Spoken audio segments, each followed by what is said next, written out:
That wasn't even a very good one. Fuck it. Hello all, welcome back to Winter Does Stuff, where we react to some crazy stuff. Today, we have it. We're here, the finale of the amazing digital circus. This is a big one. For not only this channel, but for Glitch, for the show, but for like indie animation as a whole. This thing, I believe over $20 million at the box office. In terms of like the theater stuff. So wow, there's a lot of weight attached to this episode, and I have a lot of very conflicted feelings about it as I'm going into it, what I want from it, what I expect from it, what it will be. I don't know, because the last episode ended on such a big cliffhanger for us and our characters. It's just, this is kind of a Wild West territory. We have 58 minutes. That is at least double the length. I believe that's double the length of the more than double the length of the shortest episode, and close to doubling some of the longest. Those being like the 30-minute episodes. This is insane. This is a huge benchmark, or not a benchmark, but like a ceiling for indie animation at this point. This is one of the longest single pieces of indie animation that has ever been produced. So yeah, I've got a lot of thoughts running around in the old dome, considering especially where last episode left off. Holy crap, I'm yawning. It's because it's early for me. Yeah, there's just a lot, and I think that I want to get into it. So let the music fade out, and let's get into it. The Amazing Digital Circus, episode 9, entitled Remember. I'm very, very excited. I'm nervous as hell for how on earth they're gonna manage to wrap this up. It's definitely one of those things where it's like, I genuinely have no fucking clue what's gonna happen here. So, let's get into it. Oh. Really? This is how we're starting? How we started it at the beginning.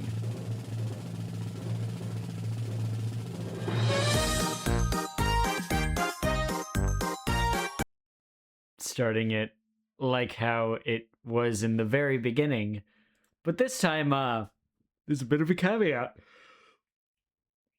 We don't have our ringmaster. He's not here. Interesting, wacky kind of way to open it up. All right, I mean, I respect it. I respect that.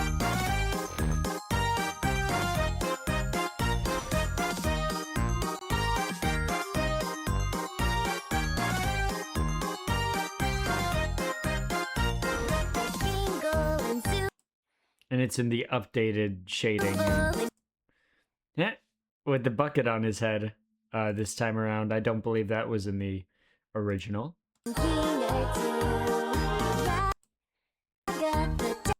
Yeah, everybody's very downtrodden right now. Hey, it updated to say Pomni now! That's cute. That's adorable. That's fun. I really like that. Let me, wait, hold on. Also, Liz Robinette, love her stuff. She's an OG in like the independent music space, and I'm so happy that she's finally getting her flowers for doing this. I don't know if I pointed it out in the episode 1 reaction that it was her, but I did know that it was her. I saw her in the credits back then, and I was like, hey, Liz Robinette, hell yeah.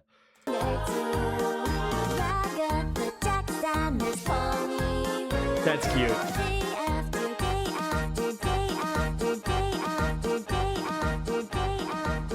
Oh, and it just keeps repeating now. It becoming more desaturated. Yo! The tone right now is so fucked. This is incredibly anxiety inducing right now. We are really in the end game. Yep. Are you sure? How did that even happen? There's no undo or anything? He was messing with the console as I was working. I don't know what happened, but before I could try to get him back, the floor opened up. Could have hit Control Z, my guy. For those of you wondering about like context as it pertains to a timeline here, this is being recorded about a month after I reacted to episode 8. But in terms of like my persistence with catching up, yesterday I rewatched all 8 of my reactions to the show. To get a grip of like how I was feeling at the time versus how I am now, with a little bit more time to have marinated over a couple of these things that I have touched on in the past as it pertains to the show. But definitely my analysis hasn't gotten any more obnoxious and long-winded than it already has been. So. That's convenient.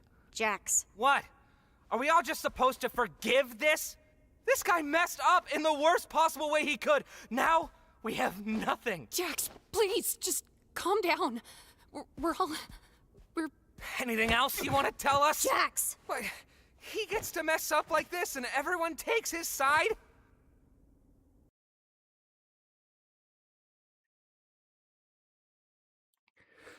Projection! There's a difference between people taking your side when you're trying to do something good and taking your side or not taking your side when you do things selfishly, Jax. That's what happened last episode. Everybody was angry at you for pressing down on that red button because you clearly have something fucked up going on in the outside world and you didn't want to tell anybody about it, so you just went ahead and ran up and pressed that thing at the end of episode 7. Yes, people were angry at you because it was an inherently selfish thing to do. Kinger was at least trying to help. That's the point here. My guy, self-awareness is at an all-time low with Jax here. Yikes. Yeah, okay. That's really how we're starting this episode. God. Alright, I see what we're doing. This is gonna be a long fucking reaction, guys. Okay, alright. Oh, God. Fucking gotcha, man. Are we all just supposed to forgive this? Yes. This guy messed up in the worst possible way he could. Now, we have nothing. Jax, please, just calm down. We're Anything else you want to tell us? Jax! What? He gets to mess up like this and everyone takes his side? Yes. Brain scans. Scratch was trying to make a brain scanner. I didn't think it actually worked. We didn't know how to work with the files, and they were impossibly small, given what they were supposed to be. I saw a folder full of them when I was in Kane's code. So, I guess Kane found a way to get them working. That means... I know what it means. Congratulations, Zooble! Guess you still get to leave your mark in the world. Oh, isn't that fun? Jax. I guess you still get to hang out with Mommy after all, right, Rags? Shut up, Jax! Guess I'm... still... I know. I think I've always known. Yeah. This is something I touched on. I believe it was either last episode or episode 7. They're scans. They aren't the consciousness. The original selves of these characters, they're out there actively doing things. They're digital copies, not like the actual consciousness of the people. Awesome. Like that, like, yes, that sucks that they can't get out, but it also alleviates a little bit of that stress of like these people being dead or like absolute fucking vegetables when they like shriveled carrots when they get out of the circus. Like, yes, that again, like that totally fucking sucks for all of their experiences. It really does mean that they don't get to get out of this. They never can escape the circus. There's no life after here. It's literally just eternal existence until abstraction. But even then, it's still eternal existence within Kane. I believe that's how it works, because like Kane is the AI, and like he built the surrounding area, but all of it technically is his architecture, which is why like everything in the circus is like fading and really fucked up right now. But as it pertains to them, it's like permanent existence inside this. And yes, that fucking sucks. That blows. That's awful. And that's inherently existentialist, because it's like, what do you even do at that point? Like, where do you go? What's the move when you discover something like that? That's gonna take fucking months to even attempt to reconcile with and really wrestle with in your brain. That's got to take a very long time to even get to a place where you're like okay with reality as it stands. But there is that silver lining of like, at least the people, like, they're not dead.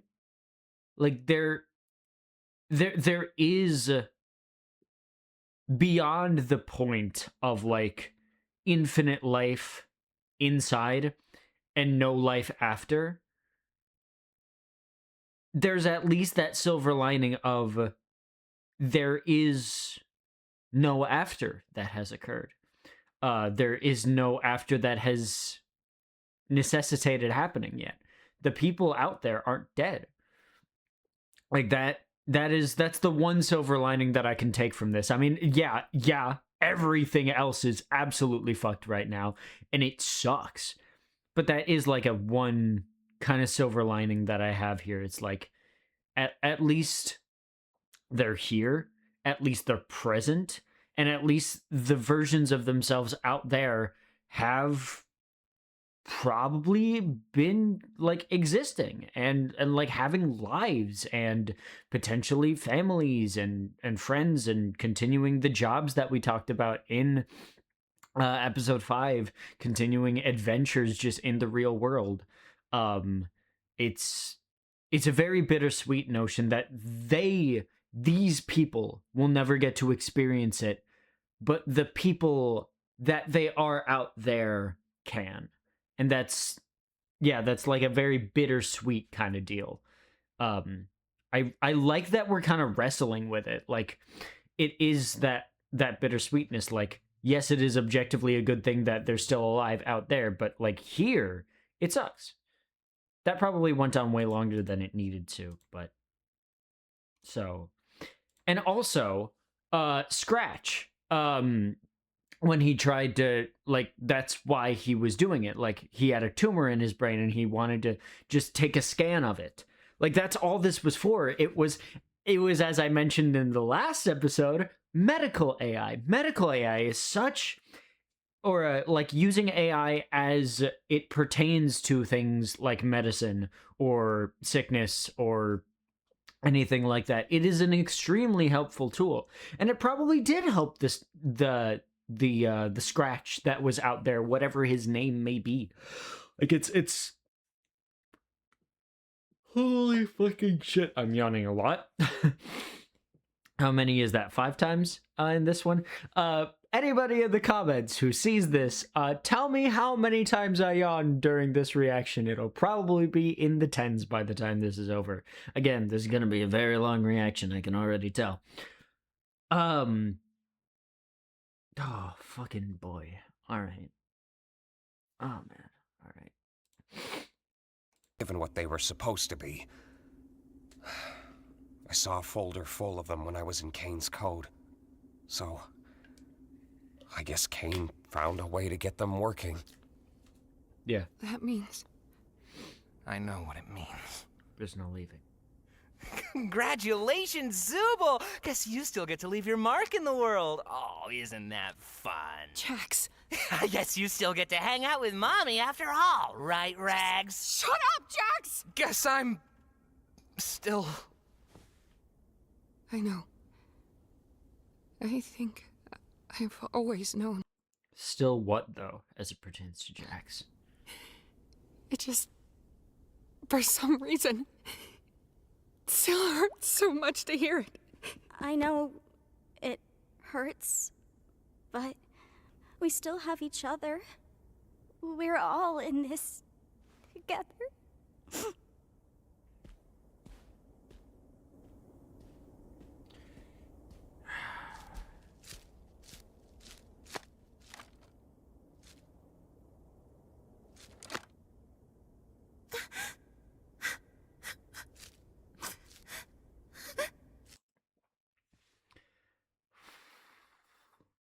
I mean, that's the other silver lining. They're not realizing it right now because, you know, everything is fucked, as I was just explaining. But it is that, yeah, they don't have a future as it pertains to returning to the outside. They don't. But they do have a future as it pertains to with each other. And maybe there's even a way to fix the way that the circus is right now. Maybe there's possibility that the ability to conjure can create something better here, you know, without Kane, especially with what happened last episode. Like, I think objectively, like, their goal was to, like, put Kane to sleep to see how they could fix him, especially after last episode. Fixing him, no. You can't really do that. The way that he went about everything. Like, I understand, like, he didn't want to be an AI. Suck it up, Buttercup. Your actions caused everything that happened. And you're fucking with people. Your ego growing to such a state that nothing anybody said or did mattered.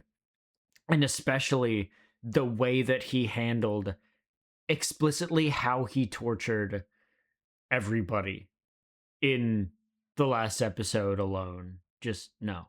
I'm worried that there's still potential for him to return because this is such a long episode. Like, we might get some interiority on Kane because we never really got interiority. We got a lot of externality. I don't know exactly what the term would be there, but there is part of me that feels like they're going to do something with him. I hope they don't, because I do genuinely think that what he did last episode was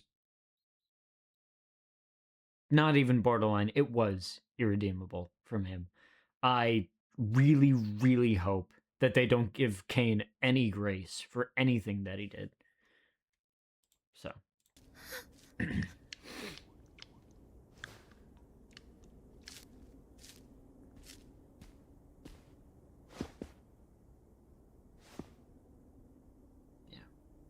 She's not okay right now.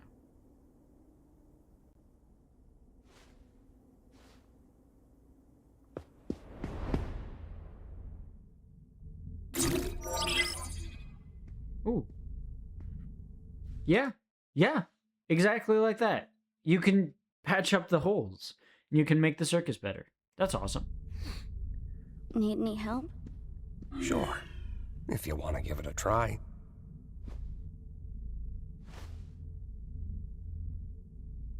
Relax your body and mind. Deep breaths. And try not to think too hard about it.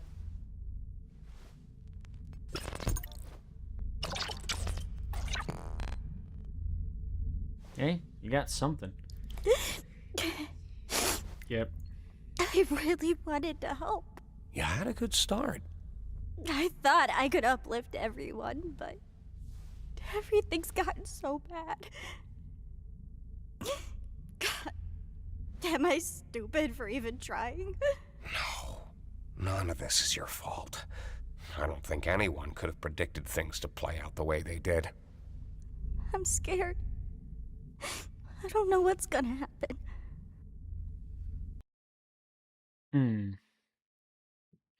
It's an interesting sentiment from Pomni.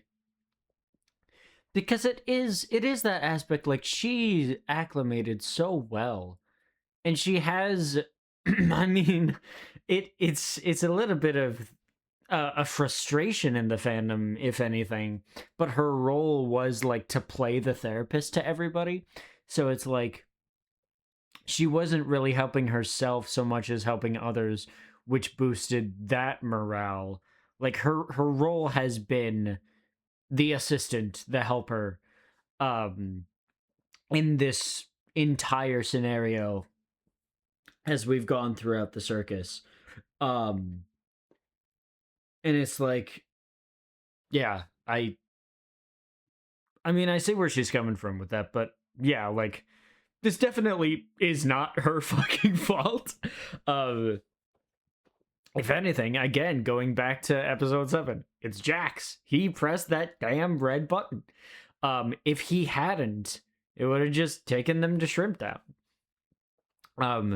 And maybe that would have put a little bit of self reflection in Kane. Maybe that could have caused things in episode 8 to go a certain way where it's like he did truly realize that they didn't want to just stay here. Like, they did press that button as to leave. And maybe, like, he could have actually had the opportunity to talk. Because, like, even in episode 8, like, before Kane had the big blow up and had the one who's running the show, I did a cover of that, by the way. Only like I think it was the day after I pulled up Genius lyrics on my phone, and then I was like, I'm just gonna do a cover. I got the one of the many instrumental covers on YouTube, and I just fucking did it because I do truly love that song. It's news to me. But yeah, so in any case, yeah, this realistically, again, it's both the fault of Kane and fucking Jax. It always comes down to those two in this show, doesn't it?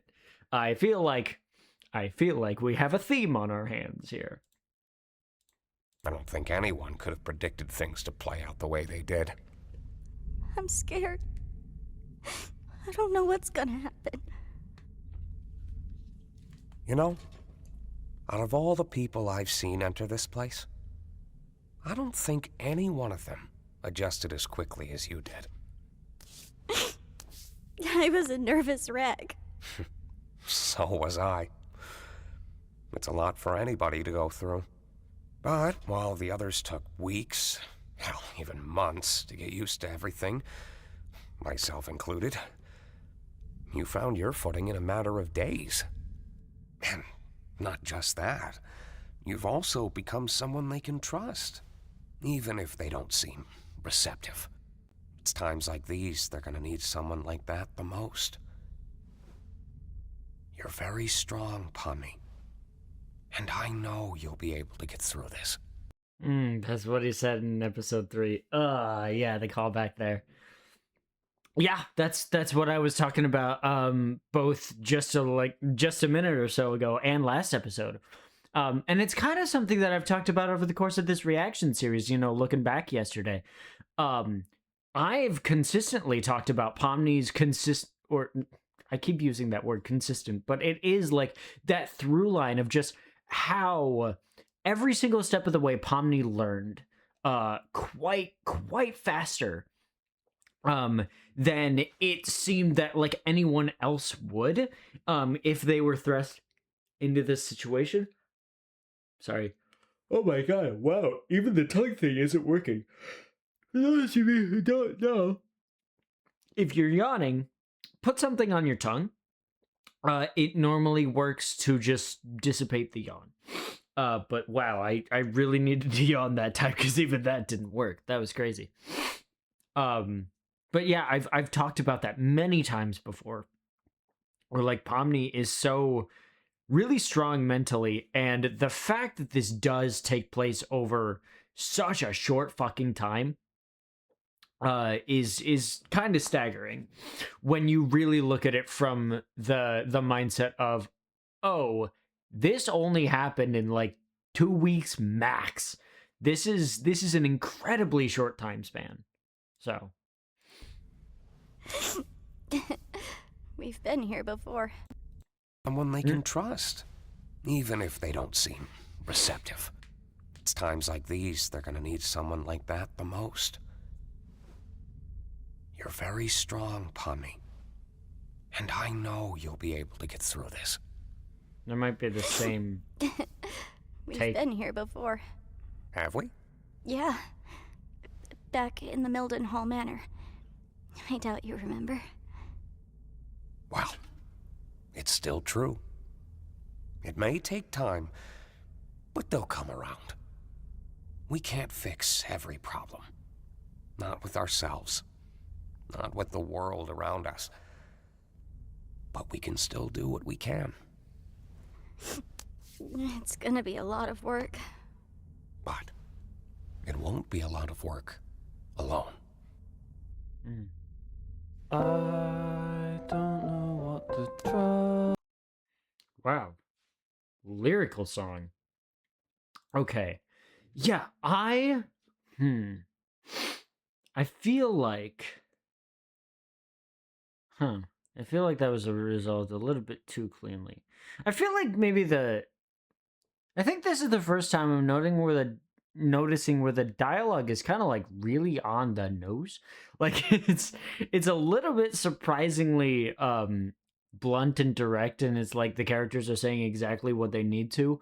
But I have a feeling we're gonna get into a lot more complicated stuff. Because like this is just the beginning. And the main, that wasn't the main reason I wanted to pause, but like the main reason I wanted to pause is because of this connection. I really love the it's been very like it kind of got jump started to like a 7 or an 8 in episode 3.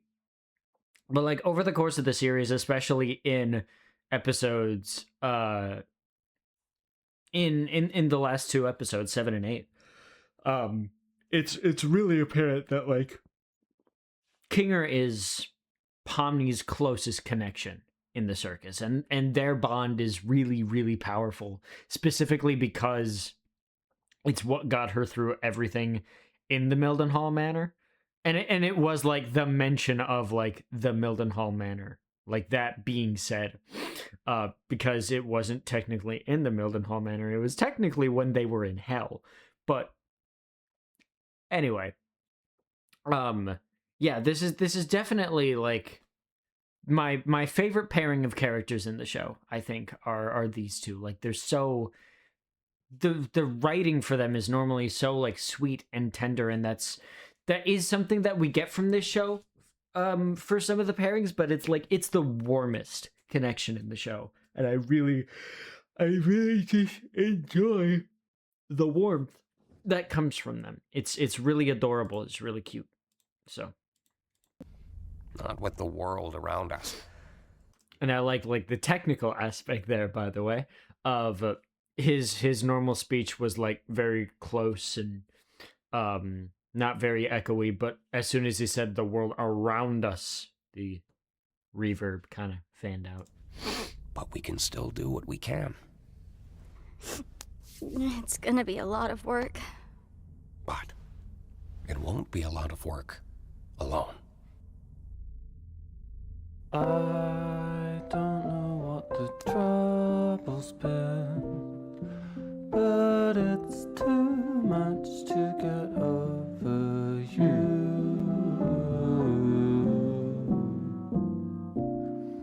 You're so much, too much to get over.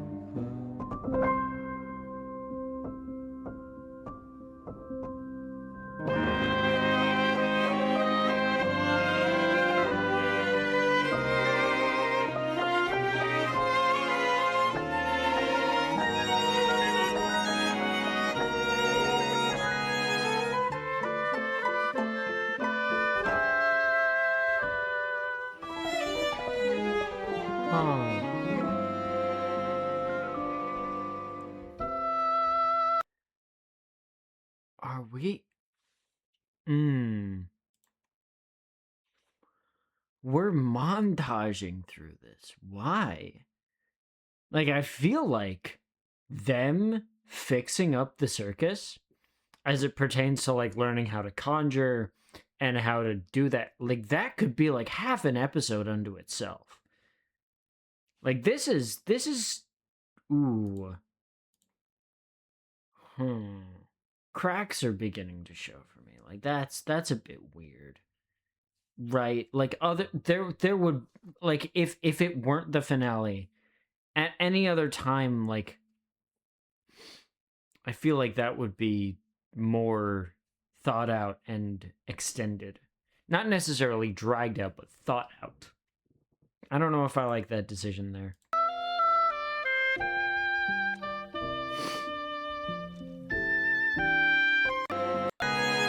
Very Final Fantasy X orchestration here. I don't know if y'all can attest to that.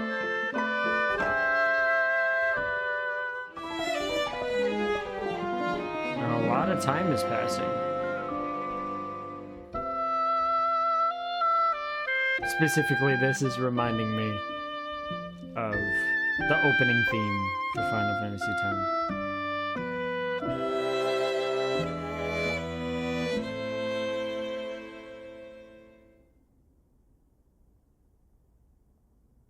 What's up, buddy?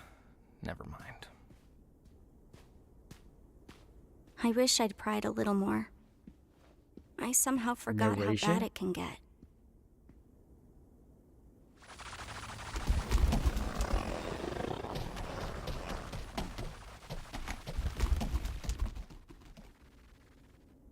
What do we do now? What can we do? Of course he'd do this. Of course he'd wait until there's nothing we could do about it. That's just so... God damn it, Jax. Ugh.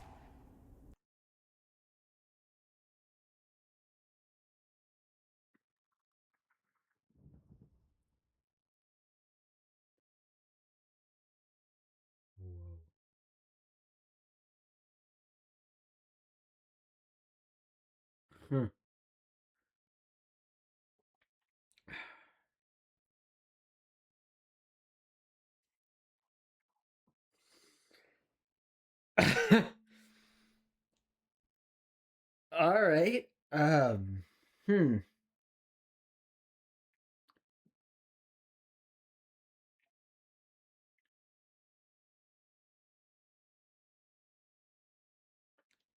That's ballsy.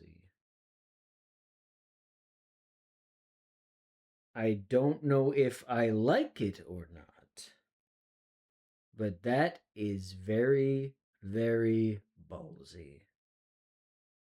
That is an extremely bold as fuck swing for that to take.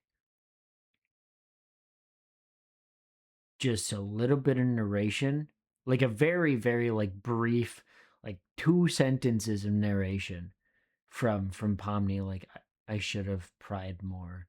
I forgot how bad things can get. And just fucking slash cut. Wow. Again, I'm not sure if I like that or not, but it is ballsy. And for the thematic journey that Jax has gone on here, it is sound. I just don't know if I like it or not. Because that is like a tough pill to swallow. just fucking poof. He's gone. Like, he's abstracted. Like, that's a tough pill. That's a really hard sell. Especially, what are we? 8 minutes into the episode? Like, this is crazy. There's so much happening in such a short time. Wowee. There's just a lot here. And oh man, wow. Jesus. What's gonna happen in this episode, bro? This is insane. This is crazy. Oh man. All right. Okay. Okay, Digital Circus, you're really showing your hand here about what this finale is gonna be like. That's crazy.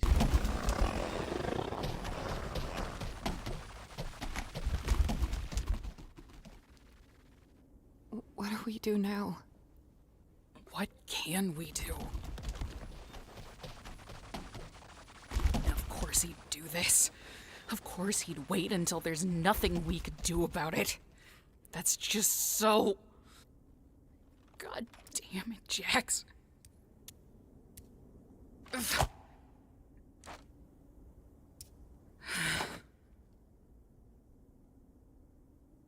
I'm sorry. For what?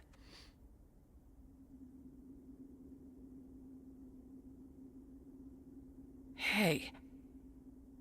This isn't your fault. Why can't I cry for him? I suppose we should try coming up with a plan to keep him contained.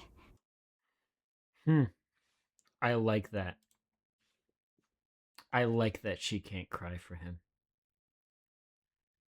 I am a very fond believer in just desserts. I wouldn't cry for him either.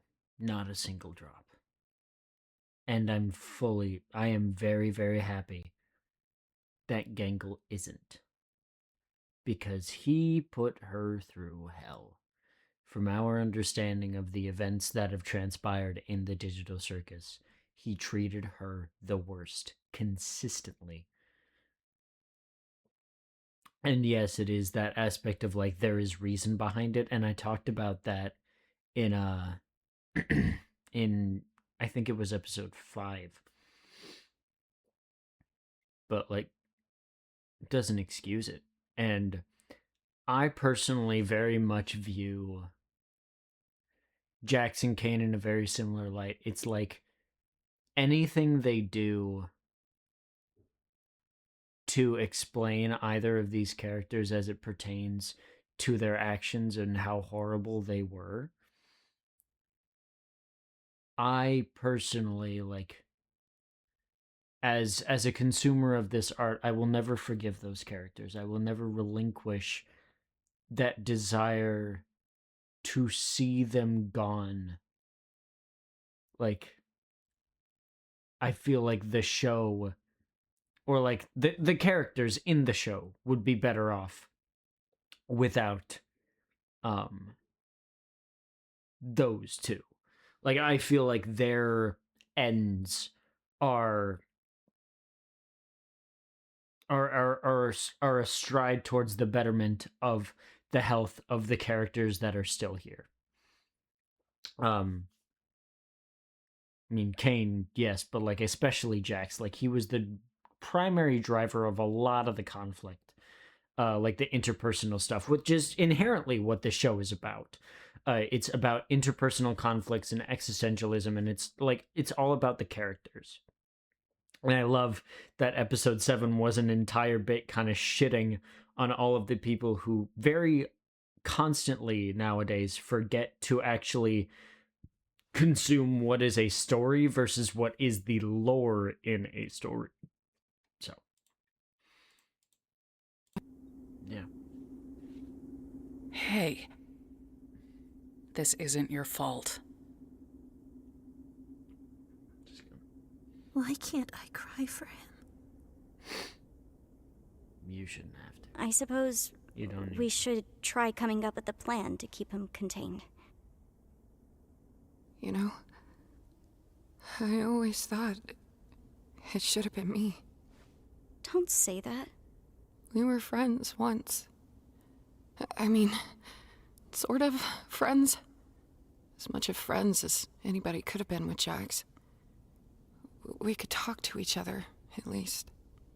But then, what was it? Something like the snowy summit. I can't really remember. But something happened between him and her. Ribbit. And the snowy summit, that we saw that in episode 7 in one of Kane's globes. Jax was kind of looking into it with like his eyes smaller. So something happened between him and Ribbit on the snowy hillside. Okay. Something like the snowy summit. Snowy summit. I can't really remember. But something happened between him and her. And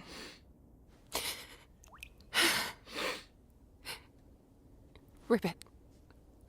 Her name was Ribbit. Yeah. I think I remember you mentioning her before. I wasn't supposed to.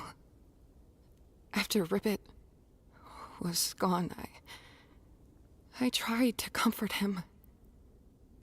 He told me to never mention Ribbit's name again. He made me promise. And I did. I think that's where our friendship really, finally ended. I wonder if things would have been different if I'd said no. It was so hard for me.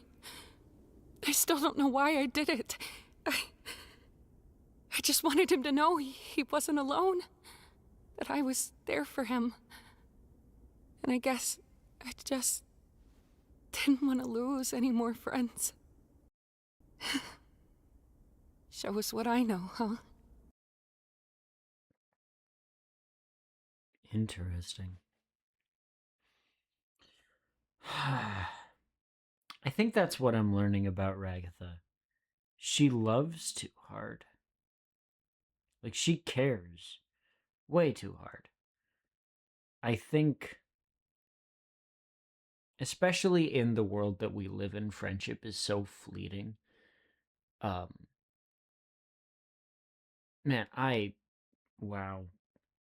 Now that's bringing out the very, like, cynical, nihilistic side of me, but it's like, you can't blame yourself for someone like that. I don't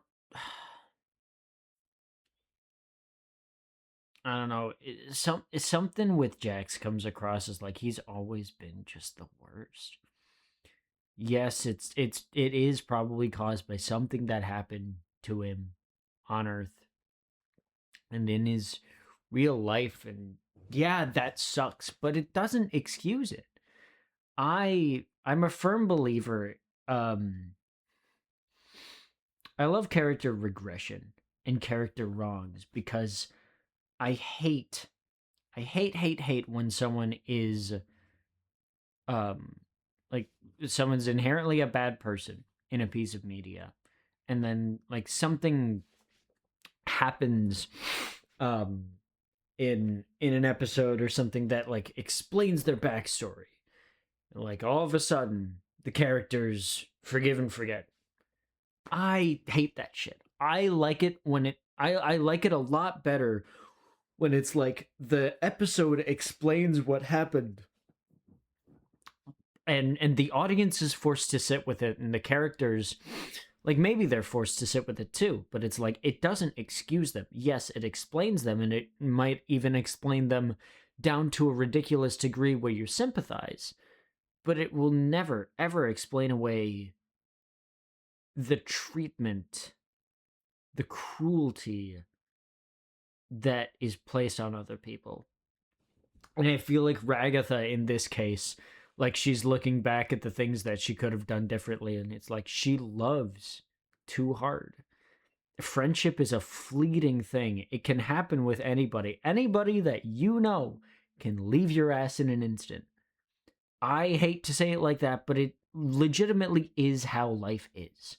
And I have come to terms with that. It's like if someone leaves me, I can't really be mad or have any harshness towards that because it is such a fleeting thing, and I have had so many people leave me over the years. It's like I can't really afford to care too much. And that's why I say it's like it's probably like that cynical nihilistic side of me, but it's like she loves way too hard. And it is unfortunate that there are Ragathas out in the world. And there are also many Jaxes out in the world. I used to be a Jax. Until 2023 really made me just rethink my entire fucking life. And it made me heavily reconsider a lot of the person I was, and I'm still working on it, of course, but I have spent the last 3 years legitimately just tearing myself down internally to make sure that I never become that person again. And respectfully, I could never see that with someone like Jax. Like the specific way that he was. I never quite got to that state of not caring about everyday people in his life.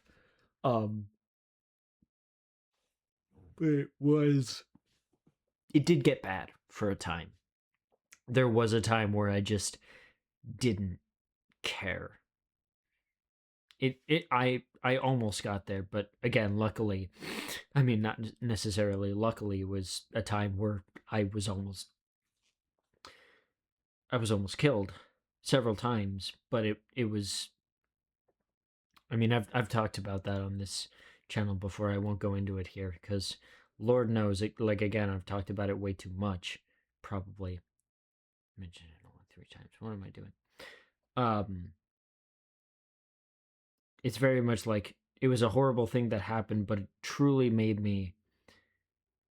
It was as it was that sentiment of like my life flashed before my eyes because it was like it was such a wake up call for me. It was like if I die here, what has my life been but just a miserable set of circumstances, one event after the other, not really actually growing or improving and just declining into this absolute fucking mess of a sack of meat that I was. I was awful. And I've spent years trying, like, again, I've spent years just punching at that past self and like breaking it down so that it never comes back because I don't want to be that person anymore. Wow, that was a tangent. I'm very sorry. But like I'm realizing like Ragatha loves way too hard. And it's unfortunate because Jax is just, to me, that's not a person very worthy of love. Especially not worthy of this much grief after they're gone. Like, again, nihilism, cynicism. I probably wouldn't so much as bat an eye.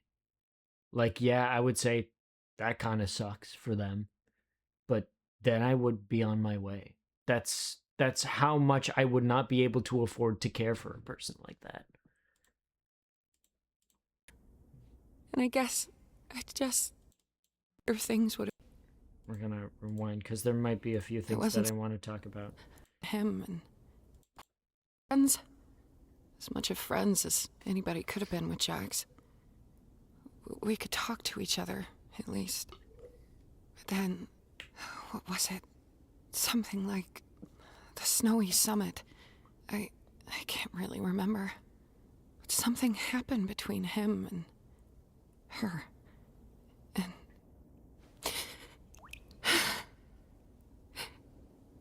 Ribbit. Her name was Ribbit. Yeah. I think I remember you mentioning her before. I wasn't supposed to. After Ribbit was gone, I tried to comfort him. He told me to never mention Ribbit's name again. He made me promise. And I did. So that begs the question, like, yeah, I assume that something happened with Jackson Kaufmo to lead to Kaufmo's abstraction. Is it the same for Ribbit? Like, did his not caring lead her to abstract too? Did he sever the connections with his friends that fucking hard? Ah, man.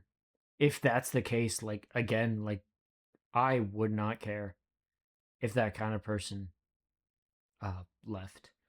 Like, that's such a fucking, that's so abhorrent to me. Like, pushing down trauma is one thing, but forcing other people to force it down just so that you can be comfortable, no, fuck you. I hate that shit so much. I will speak their name if I want to mourn them. That's so fucking shitty. I think that's where our friendship really, finally ended. I wonder if things would have been different if I'd said no. It was so hard for me. I still don't know why I did it. I just wanted him to know he wasn't alone, that I was there for him. And I guess I just didn't want to lose any more friends. Shows what I know, huh? Ragatha, you were the first real friend I made here. And despite all that's happened, I still consider you my closest friend. I'm glad we're still friends.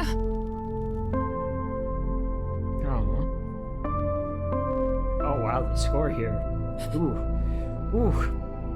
Okay.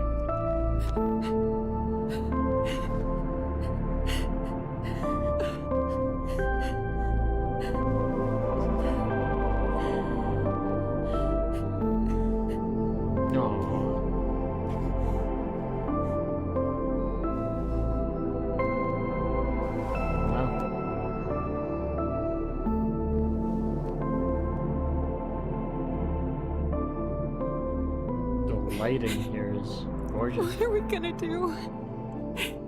Make sure Gangle, Zubul, and Kinger are okay. I need someone like you right now. Pomni,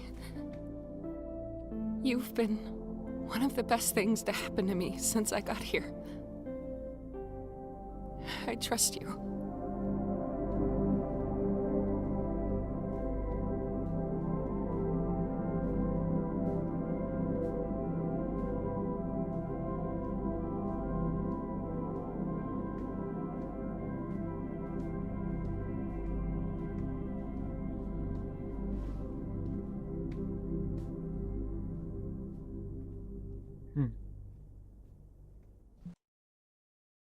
I appreciated that.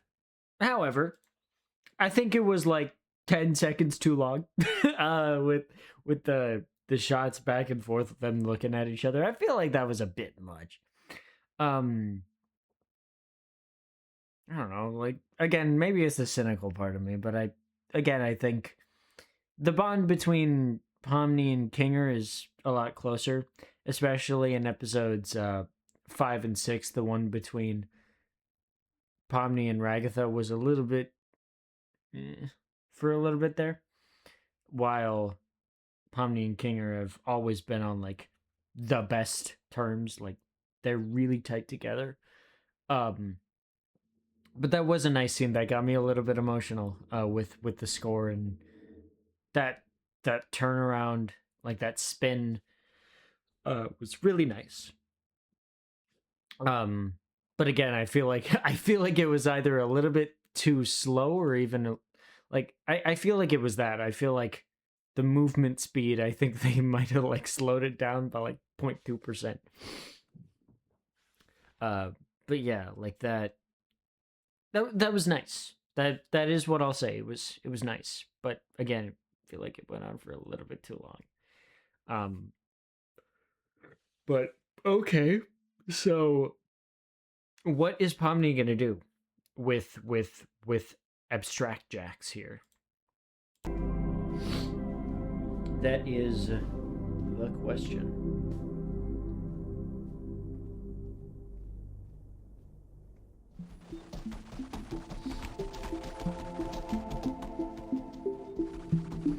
Deal with that later. Just tracking his movements. Whoa. Hello?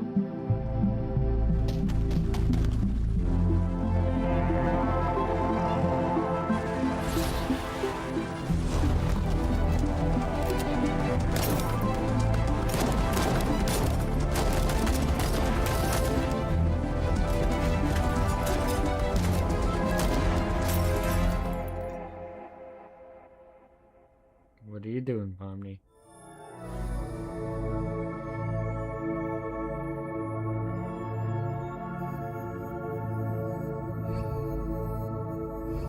Whoa, the parallel. Man, we're getting a lot of episode 3 callbacks. Like this, I want to say like this is a direct mirror image of the stuff with Kinger and Queenie. Like that shot in front of it, and now this one right here. That's if that's intentional, that's really good. If it's not, that's still great anyway. God, I also have to mention it'll be probably just this once for the rest of the episode. Like that, I'm actually calling attention to it, but I really haven't done it a lot in this show. Goose works as a director, as an animator, as a writer. She's great with all that, but I firmly believe her strongest point is as a musician. Her score work in this show has been nothing short of astounding. It's just been impeccable stuff. It fits every situation so well. She is such a master at score composition. She's so fucking good, and I really gotta shout her out for that specifically.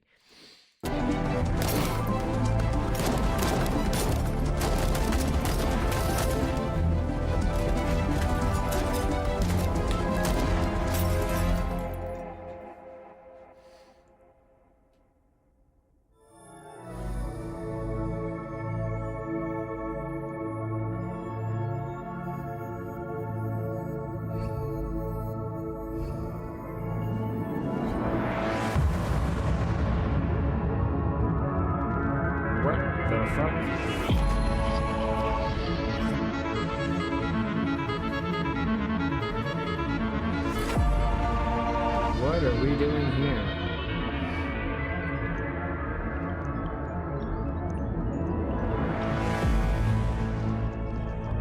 Hello?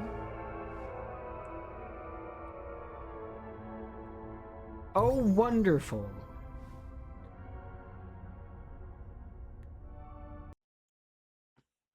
Wonderful. We're okay. This is exactly what I was saying earlier. Wow. We're just going for it, dude. All right. This is the Jax episode. Holy shit.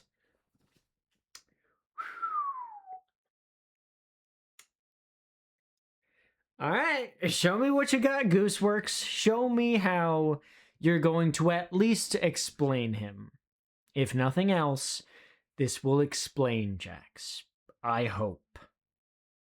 Because God, like, he is such a shallow fucking character for me. Yes, he has some depth, but right now, at least, there's nothing really there for me. So, let's see. Let's see how you fucking do it. Come on. Give it to me. Green.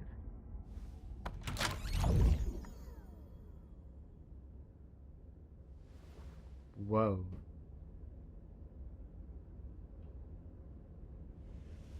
Jax, I just want you to know.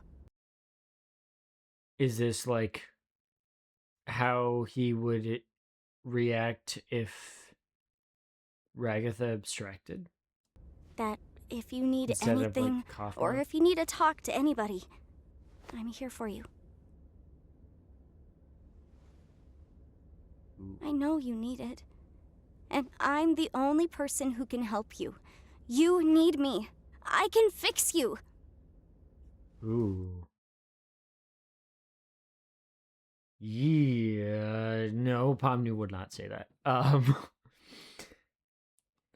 And that is how he feels about like how she interacted with him in episode 6. Like that, I'm just a misunderstood little chicken fetus in an egg that needs to be cracked open. Well, I am not. Like he firmly believes that, or he's convinced himself that he doesn't need any fixing and that he doesn't really have any flaws, but in fact, he's hiding many. Oh. Whoa.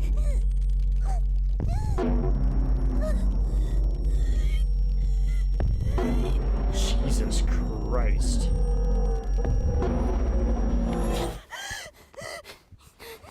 What? We can't die from oxygen deprivation, remember?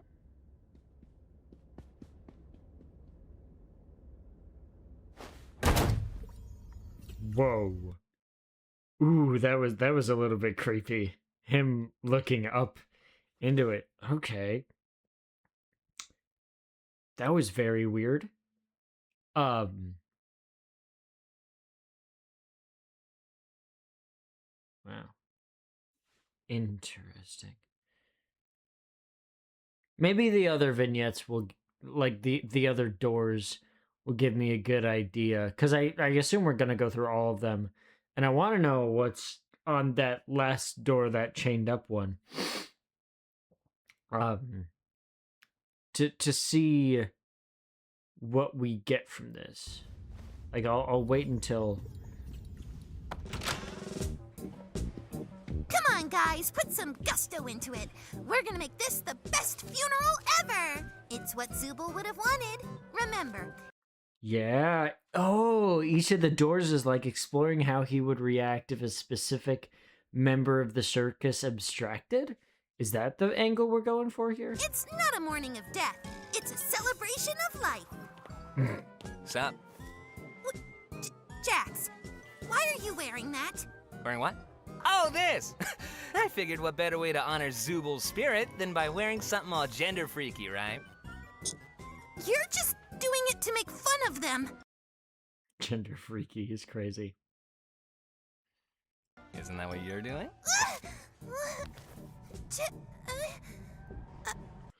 I just realized they're wearing the mask from episode, or she's wearing the mask from episode 4. I didn't notice that until now. Whoa. And him acting all nonchalant about the situation, because of course. Yeah, I didn't realize that she was wearing that mask. I should have caught that right away. Wow. Interesting detail. Jax, why are you wearing that? Wearing what? Oh, this!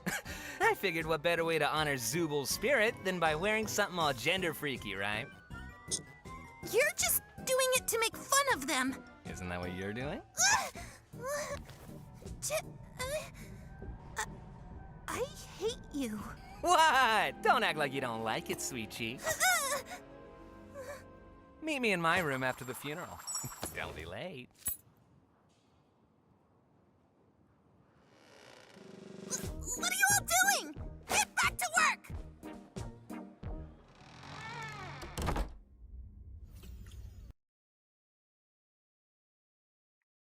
That was very weird.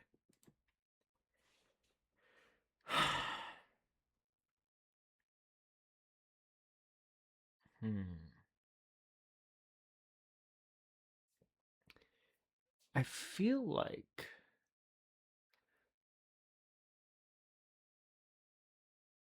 there's no way. There's no way.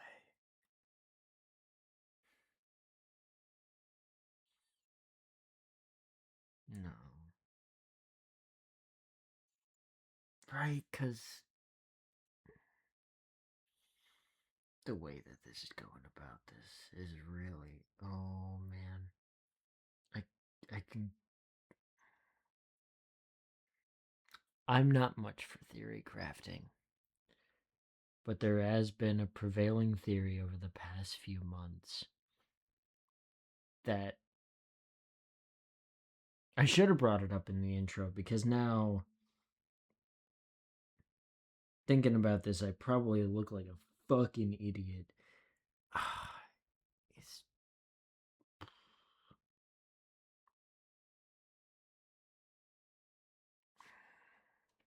gonna keep watching, but What are you all doing? Get back to work!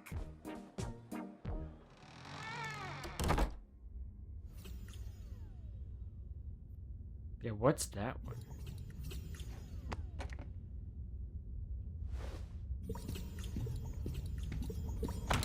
So, You killed the only person I've ever loved! Now I'm going to kill you! Sheesh, you just blame me for everything, don't you? I gotta do something about this. I think this calls for a change in scenery.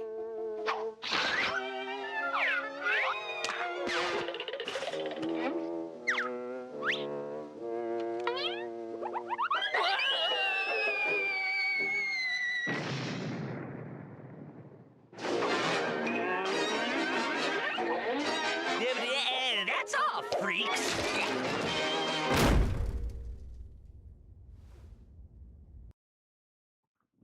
okay. just, just straight ripping off the Looney Tunes there. Interesting.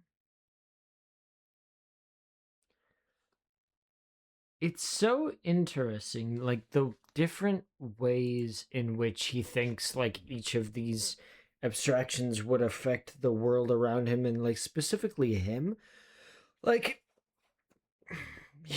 it's all looking like everyone's looking to him, when on my bad. When honestly, like, I feel like everybody would be like very internal after everybody's deaths, not like trying to point blame or shift focus. Like, they wouldn't care about him if these things happened. They'd care about themselves and each other, and not the absolute dick, you know?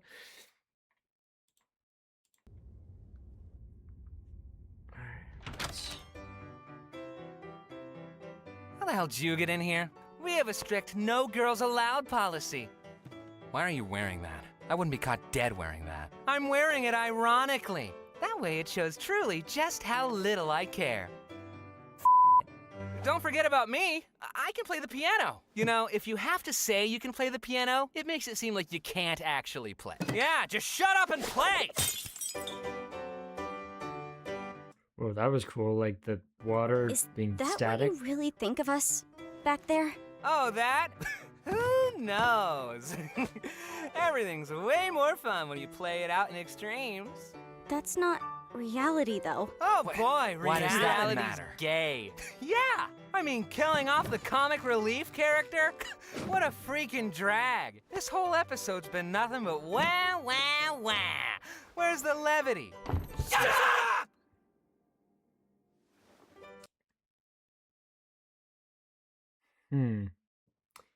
Is that locked door the one where she abstracts? That's why he locked it.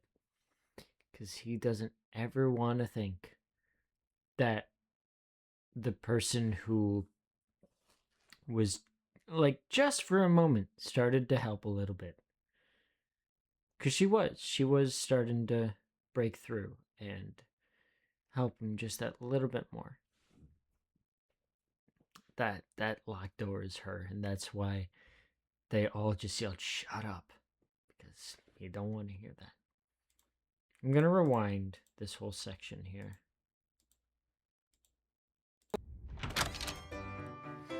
I did not expect this to be this room. How the hell did you get in here? We have a strict no girls allowed policy. Why are you wearing That comment is loaded if I'm going where I'm thinking we're going. that? I wouldn't be caught dead wearing that. I'm wearing it ironically. That way it shows truly just how little I care. Don't forget about me. I can play the piano. You know, if you have to say you can play the piano, it makes it seem like you can't actually play. Yeah, just shut up and play! I love that it's replaced with static instead of like actual bubbles. Is that what you really think of us back there? Oh, that? Who knows? Everything's way more fun when you play it out in extremes. That's not reality, though. Oh boy, Why does that reality's matter? gay. Because reality is. He would be the type to say that shit. Yeah, I mean, killing off the comic relief character? What a freaking drag. This whole episode's been nothing but wah, wah, wah. Little bit of a dig at, the fact that this episode has been actually like really just thematically heavy and weird and wacky in terms of like the existentialism, and like this episode has been like, I feel like that was the only bit of like actual comedic relief we're going to get this episode, so it's like the one moment of levity that they can call out. Fun. Ooh, like it's falling asleep there. Oh boy, Jax, we have a lot to talk about, my guy. You're so fake. It pisses me off. Where's the levity?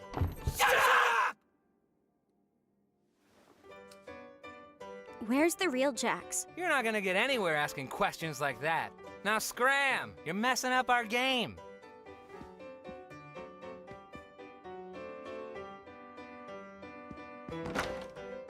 Do any of you have a key to this door? Nope. And even if I did, I wouldn't give it to you. You women need to learn to quit prying all the time.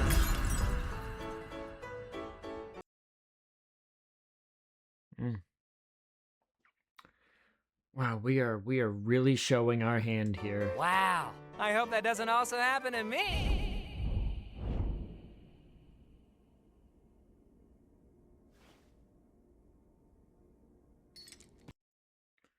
Ooh, I love the animation, by the way, on like the furniture. It's very like scrapbooky. And he has it. And that's the one piece of him. Like the others are the parts. That's what it is. It's that he... I'm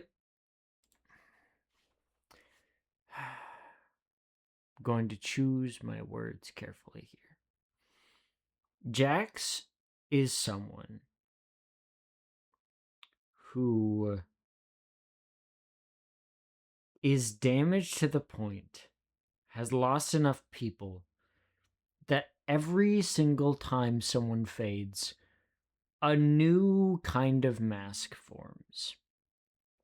And in this specific instance, it's happened so much that subconsciously a mask forms to prepare for a loss that they find inevitable. But deep within that recess, like the recesses of their mind, there's one version of them that holds on to hope that maybe they don't have to prepare. They don't have to hold on to that fear and anxiety. And they don't have to push away. They don't have to do that. That's a really interesting little point to go for here. Okay.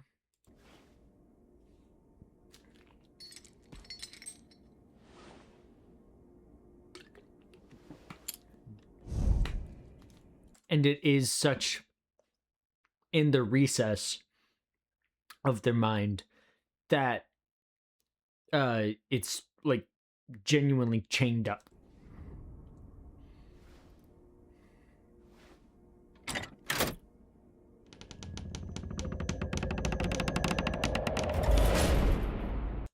What's funny about that? For those of you who have like those kinds of actual locks, that would lock the door. Sorry, animators. Actual unlocking is twisting this away instead of this way.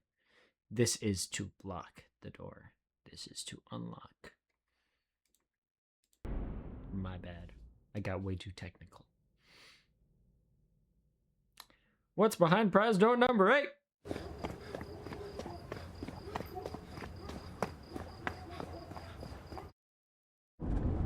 Oh shit. We're here. We're in reality now. Whoa. That's the fucking...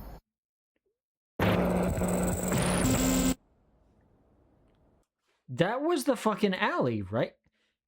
So, a long time... I want to say this was like April or even March. Goose posted like that she posted an image of herself like in this specific space, and it's like I want to say it was something along the lines of like sleeping in an alley. Hold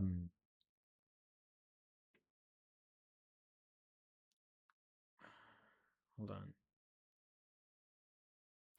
I'm not gonna look it up on there. Where is? Let me pull up. I'm sorry to do this right in the middle of the reaction, but this is one of those things where I genuinely thought was like, huh, why the fuck would she post that?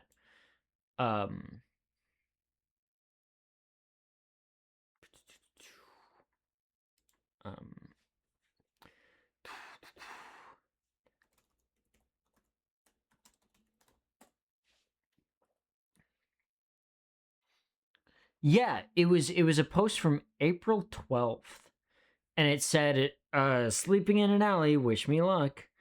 And it was this exact same area. April 12th, and that would have been around the time that they were like editing. Like in like the post-production aspect of this episode. That's crazy. That comes back full circle, and that might be Goose's hand. I don't actually know, but like that might be her hand. That's wild that they're actually like doing live action stuff. Like this is an actual road. This is an actual car on an like that was an actual like neighborhood and street. This is an actual car and road.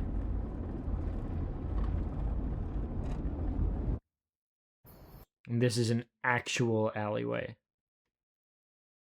Wow. Wow. And suddenly, transition into the circus.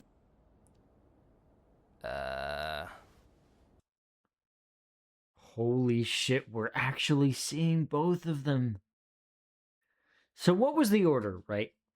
I want to think that obviously Kinger, Ragatha, but then I want to say Kaufmo, Ribbit, and then Jax, and then I want to say like Gangle, Zubul, or maybe it was Zubul Gangle in like that credits order. I don't know. Okay.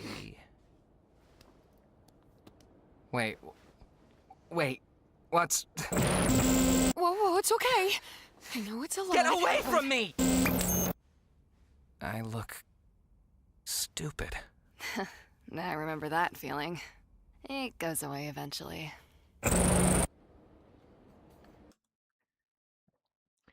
Café du Kirk.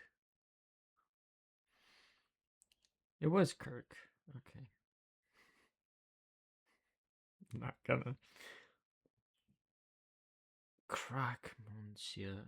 Delicious hot chocolate yep, I'm gonna read all these. Made with hot sandwich made with ham and aged Gruyere cheese, toasted to exquisite perfection. Rich dark chocolate, hot chocolate, hell yeah. Croque Madame, delicious hot chocolate sandwich. Hot sandwich made. So, the Madame is just a monster with an. That's a fucked joke. That. It's just with an egg. Patea choux with whipped cream filled topping with rich chocolate icing. Classic sweet, freshly baked pastry with pieces of dark chocolate in the center. Timeless classic sandwich with thick cut slices of ham on a salted, buttered, fresh baked baguette. Pain au chocolat and camembert. Hot chocolate's pretty good. Kaufmo and I made it kind of a tradition to come up here and get it every week. Can't even tell it's not real. Holy shit, we get to hear Kaufmo talk too. This is crazy that we're hearing both of them speak. Oh, he laughed! Ah, yes, we did it! Shut up! You caught me off guard. A laugh's a laugh. I mean, gotta start somewhere. I'm just mad it was you instead of me. Well, yeah, you're not funny. Damn it, Jack! A laugh's a laugh. I mean, gotta start somewhere. I'm just mad it was you instead of me. Well, yeah, you're not funny. Damn it, Jack! Oh, it was damn it. Okay. Yeah, so even damn was censored out. That sucks. That sucks that even such a mild swear as damn is censored out. Hell isn't censored out though. So this is so interesting. Hold on. I'm just gonna. Wow, this is wild. Also, pose is crazy. Like, stance is wild. Goes away eventually.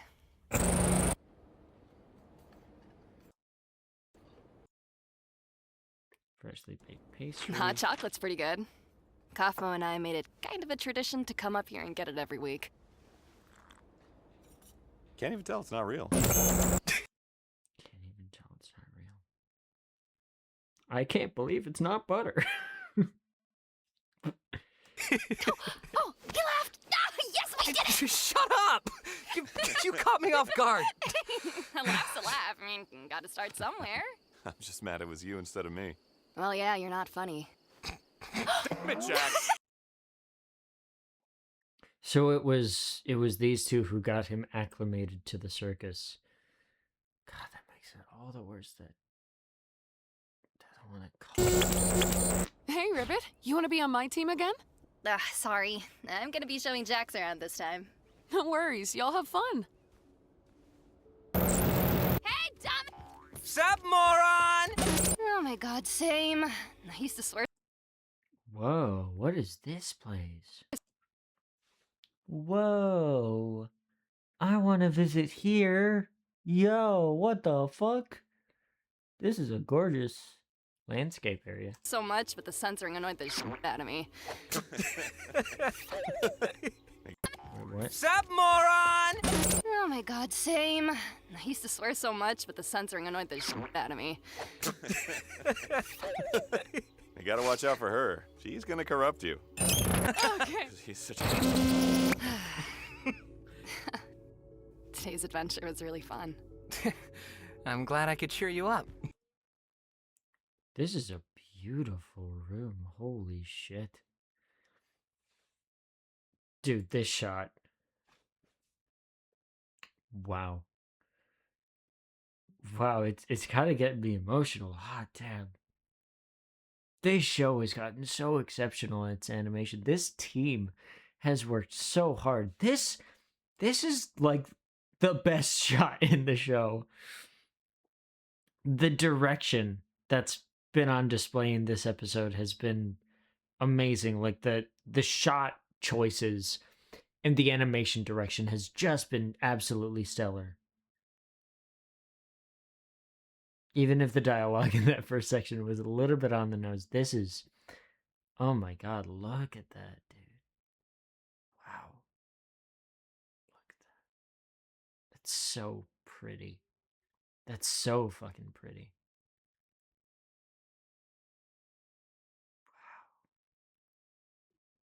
Wow. Okay. You. Okay. He's such a. Today's adventure was really fun. I'm glad I could cheer you up. Have you ever done something that you regret? Yeah? Have you ever breathed air? I mean, like, something you did out there that you can no longer make up for and you can't stop thinking about.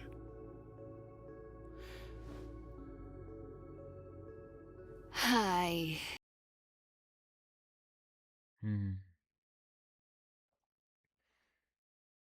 That would be the question. I hope he answers it. I hope that Jax answers this question, because that's gonna be like the linchpin of whether this works. Because this has been an extremely long segment. We are at 21:24.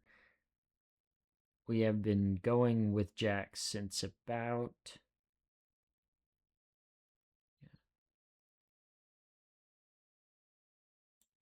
Yeah.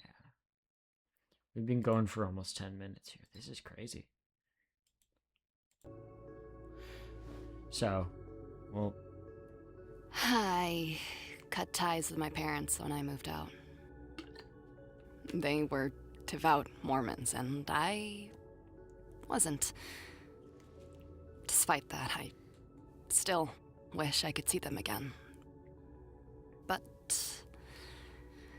I'm stuck here.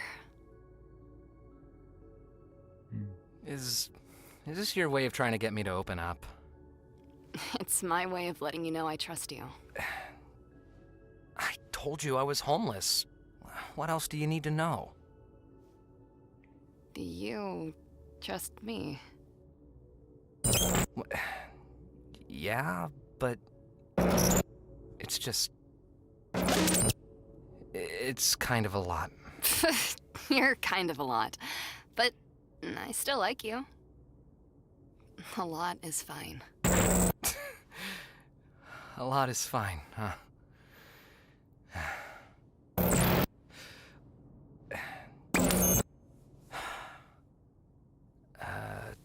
I had a weird relationship with my parents. Oh boy, okay. So.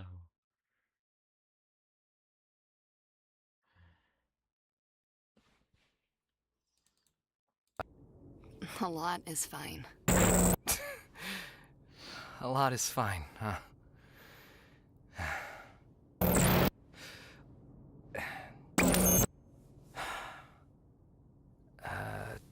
I had a weird relationship with my parents. They split when I was just starting high school. I was never close with my dad. He was there, but he also kind of wasn't. He never seemed proud of me, and I always felt like a disappointment to him. Like I could never live up to his standards. When they split up, I just never saw him again. I thought I got along better with Mom, but after he was gone, she changed.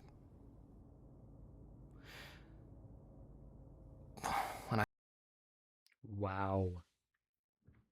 That's so interesting. We've spent the last I want to say this has been like a few minutes that we've spent in Jax's head as he's like the real life stuff to now has been like a few minutes of like his forced perspective. And now we're just as soon as he begins to open up to Ribbit, that's when we finally see him in this position in the circus. Again, really smart direction and like visual storytelling that's happening here. Better with Mom, but after he was gone, she changed. When I showed weakness, I was less of a man than him. When I lashed out, I was just as bad as him. It was confusing. It was like she missed him, but also hated him. And I became the target of all that. One stupid day, I was just kind of fed up with it. I told her something I regret telling her. Something deep and personal that I thought would get her off my back. But she laughed at me. Then she went off on me, and it didn't stop. Personal, degrading insults that felt like it went on forever. And despite all that, the thing that bothered me most was, at the end of all of it, she hugged me. I didn't know what to do. So I panicked, and I pushed her off me with all the force I could. She fell backwards. And she didn't get up. Oh. I didn't know if she was just trying to make me feel bad, or... I never found out the answer. I just ran as far away from it as I could. Whatever I did to her, I'll never know. I guess there's a lot of things I regret about that day.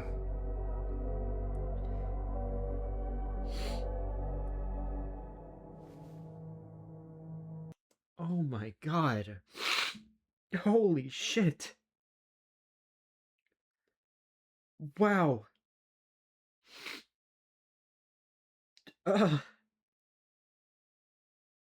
That's heartbreaking.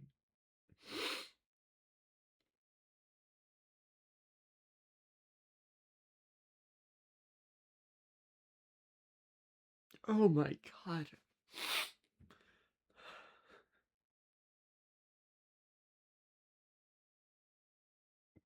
You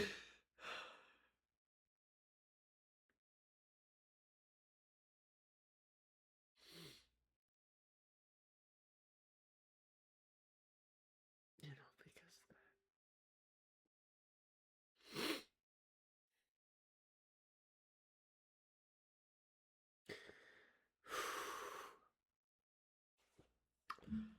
oh my god. That's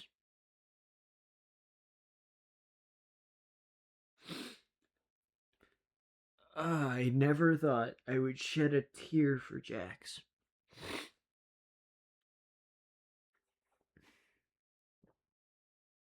Michael's performance here.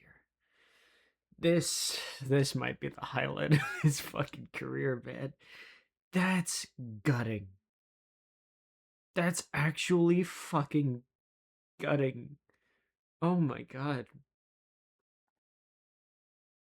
Holy shit.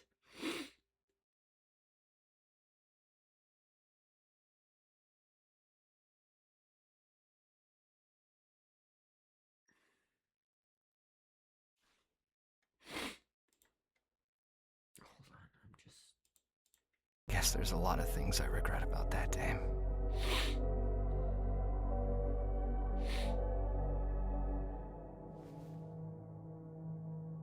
I'm sure she's fine. She's probably not. I mean, if the police never came after you, then she was probably fine. I'm sorry. I definitely overshared. Wait. I'm glad you trust me.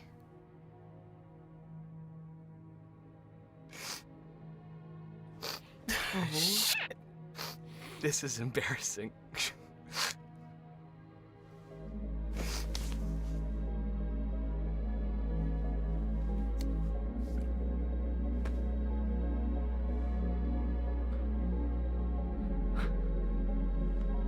My secret's safe with me.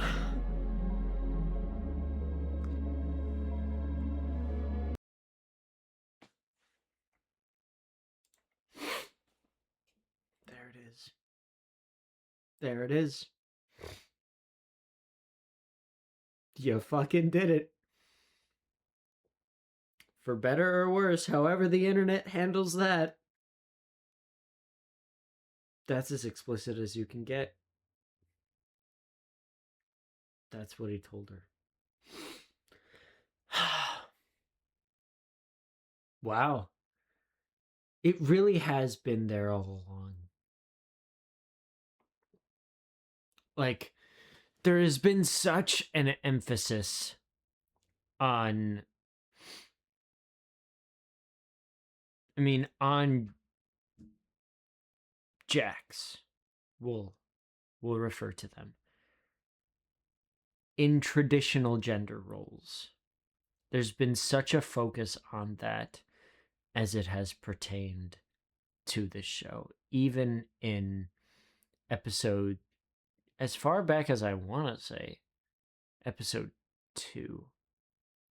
But 3 is where it really started taking place, like the arc of in Mildenhall Manor, the one comment from the wife of Theodore saying like the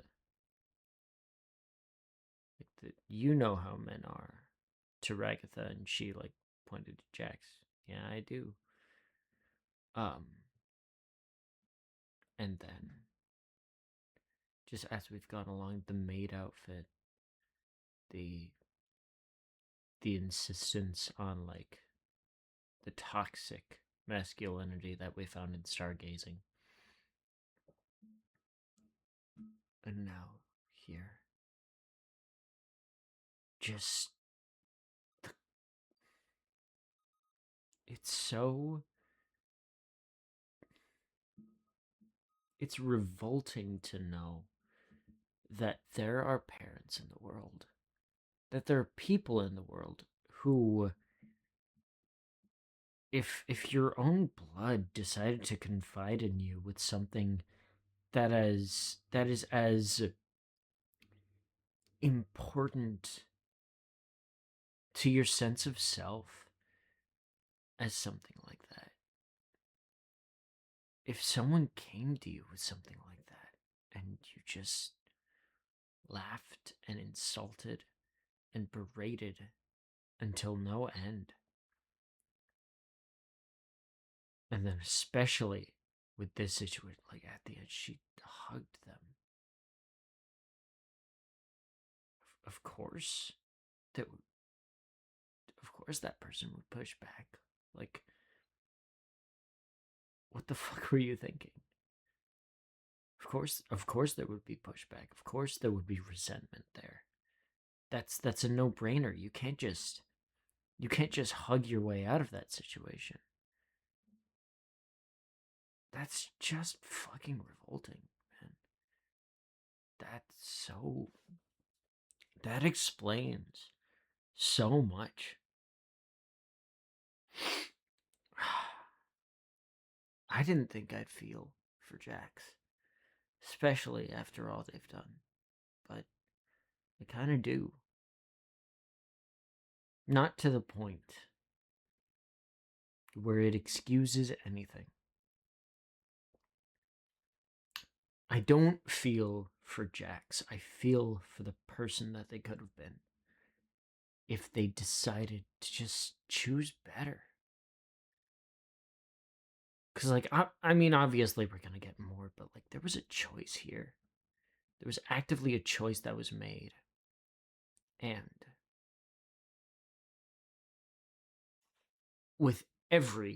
in every single intent and purpose, it was the wrong one.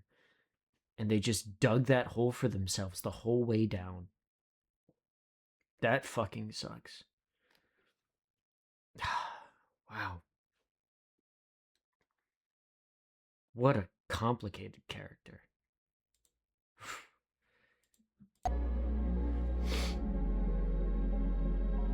Your secret's safe with me.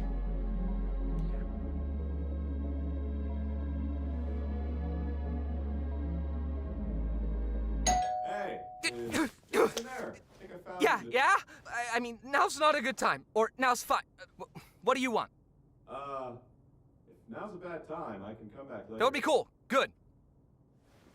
All right. So, if you ever tell anyone about this, I'm never speaking to you again. Sound good?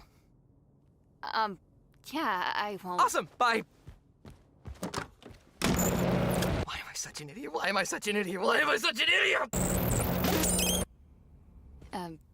Hey, Jax. Look, about yesterday. I'm sorry if I pried too hard or made you feel uncomfortable What? or... What are you talking about? Oh, you mean... you know none of that was real, right? What, that corny backstory out of a Hallmark movie? Nah. Really got you, though. I'm gonna go. Okay. Hey, wanna team up? Nah, I'm teaming up with Kaufmo. Maybe next time, though. I actually heard they're supposed to look like that. Hey, you wanna team up? Nah, I'm with Kaufmo. Okay. What's up with Ribbit lately? I have no idea.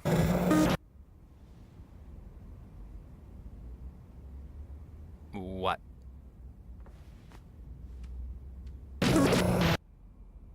I'm gonna hang out in the cafe. Okay. Why are you telling me this? I don't know. Hey, Jax. Oh my god, we are really doing this. We are really just scrolling through everything. Oh my god, this is fucked. This is so fucked. This is so devastating. I hate every second of this. That was one beautiful sequence in an episode that's like, this is the darkest episode of the show. Like, this is so heavy. The tone is so, like, oh man, I'm not enjoying myself, guys. This is hard. This is hard to sit through. Again, it's so hard because I know this. I know what it's like to open up to someone and then just shut down because it was too much. I know this. Oh my god. Fuck. Fuck this. Fuck. I hate it so Can much. we talk? What is there for us to possibly talk about? I don't know. Just whatever I did, whatever's going on between us, can we just stop this? I miss talking to you. We're here. We're talking. What else do you want from me? I just want to be friends again. What? So you could pry into my personal life and hold it over my head?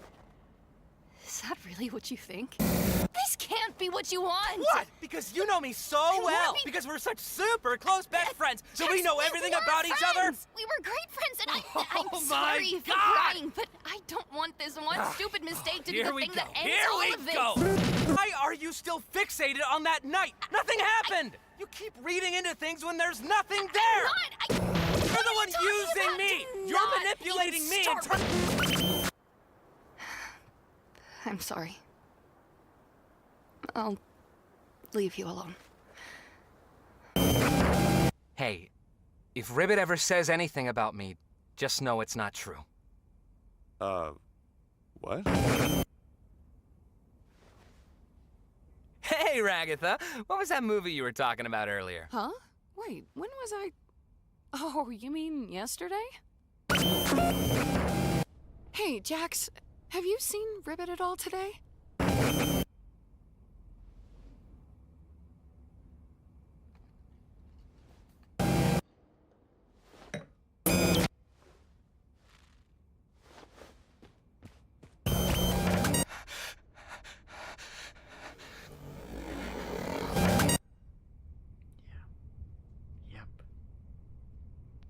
Hey, look, we were friends, but I know you two were especially close. Just, if you need anyone to talk to. Do I look like I need someone to talk to? I know it's hard. Just don't be afraid to reach out to me. I promise. Huh? What? How about we call her Gangle? That sounds about as pathetic as she looks. What? Great choice, Gangle. I'll be sure to add that right into the system. Out of the way, Rags. Jax, look, I know we don't get along, but I think I might have found a way out of here. Have fun being crazy. And I should just play along until I wake up, right? Whatever you say, kid. You never know until it's too late. You're not looking too good. You gonna cry? Looking like this? I'd move on. And probably forget about you. Hey.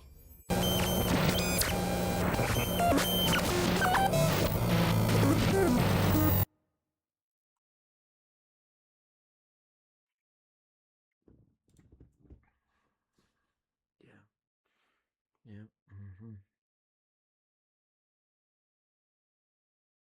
Fucking Christ, dude.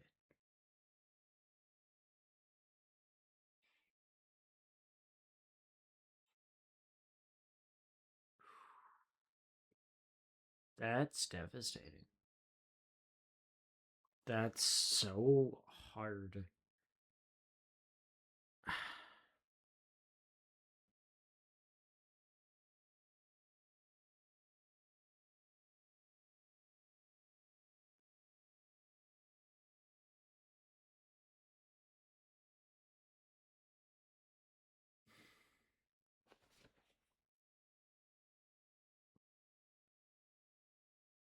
I don't know how to feel right now. That's so fucked up.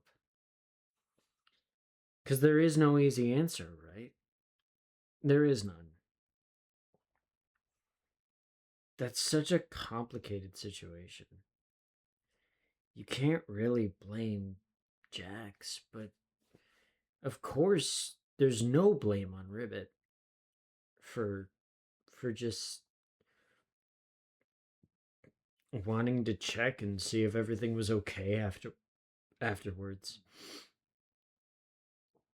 And of course, the immediate pivot to as soon as Jax made or asked Ragatha to promise never to talk about fucking Ribbit ever again, he shifted the blaming mentality onto the very next person. And like the most fragile appearing looking person who appeared next. And I love that Kaufmo and Ragatha immediately looked at him like, what the fuck? And then just increasingly quickly the relationships with both of them fell. I kind of want to know how long it took for everything to fall, because that would paint a much clearer picture of just how much more fucked this all is. Because, like, oh man. I mean, either way, that's so fucked up. It's hard not to feel bad for them. It really is hard not to. Because that wall, that defense mechanism, and like the fact that they had the fight and then so soon after just punched in the middle of the circus. There was not enough time to have processed all of that. And it's just, that's so fucked. That's so fucked up. You're not looking too good. You gonna cry? Looking like this? A little bit I'd later. move on. And probably forget about you. Hey.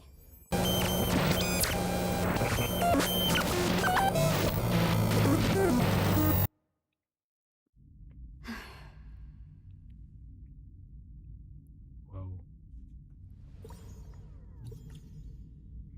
Oh shit.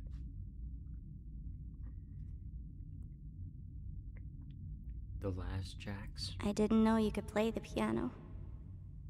Oh. I only know like 2 songs.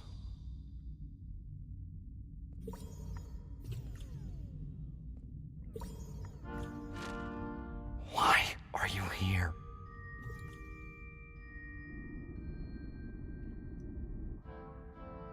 You know everything now. So why are you here? Just to rub every mistake I've ever made in my face?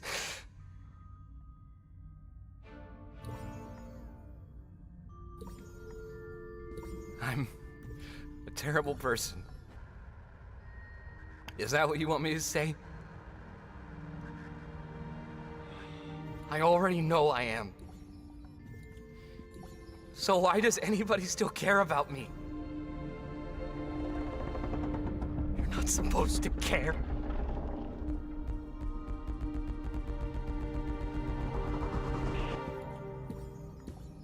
You're not supposed to miss me. You're not supposed to love me. This isn't how this is supposed to go. My God. Please. Leave me alone.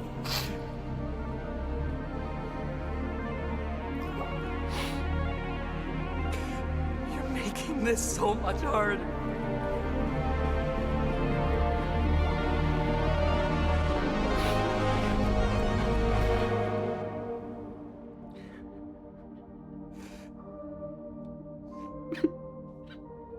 You're making this so much harder. Oh my God. You should have just talked to me, man. It's too late. I did this to myself. Yeah. There's no coming back from this. Then talk to me now. Oh my God.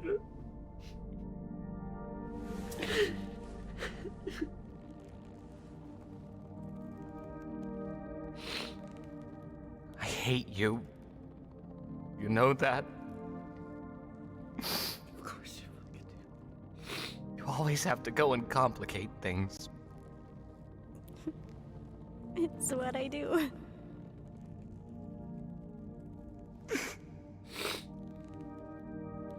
I don't want to go.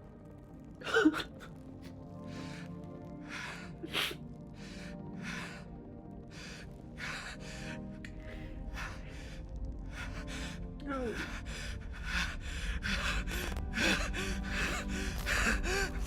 Stay with me.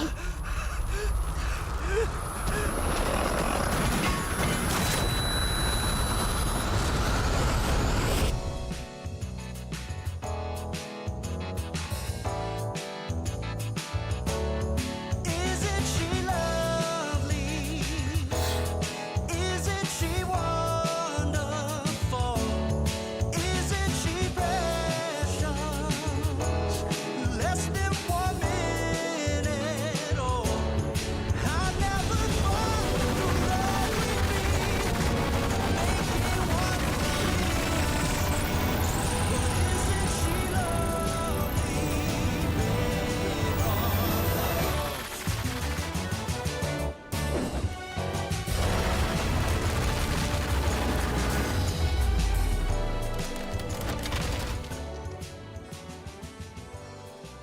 Oh, you weren't gonna try to take care of him all by yourself, were you? I'm glad we weren't too late. Like you guys keep saying, we're all in this together. You guys.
She could have been. She could have been lovely. Oh my god. That's.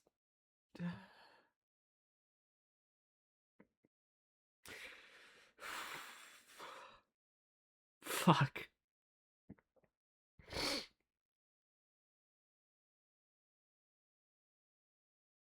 That's gutting. That just tore so fucking belly deep, dude. Ah.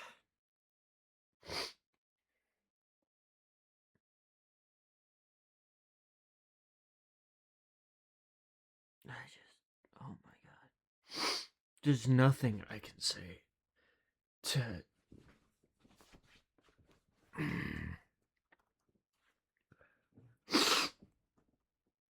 Ah, fuck. I have a box of them up here. I just haven't used them in a very long time. I might have to start using these in reactions now. Oh, fuck. My little garbage over there. Fuck, dude. That's an incredible arc. These last 25 minutes have been,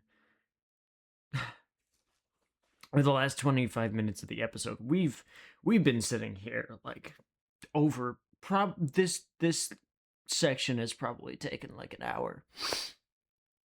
I can't believe that this show has done that to me. I just, wow, fucking hell. What are we gonna even do for the rest of this? The show could end there. And I wouldn't care. That was genuinely so well done. That made everything click. And that's the best ending. It's not a good ending by any means, and no, it's absolutely what was deserved. Jax, that's such a complicated thing because it's, yes, there is the layer of empathy and sympathy that I have for them, but in this, like, because of the events that we just saw, but at the end of the day, Jax made every single wrong decision there was in the book, and it's like, that's so infuriating because you can see so fucking clearly that there was a different path every single time.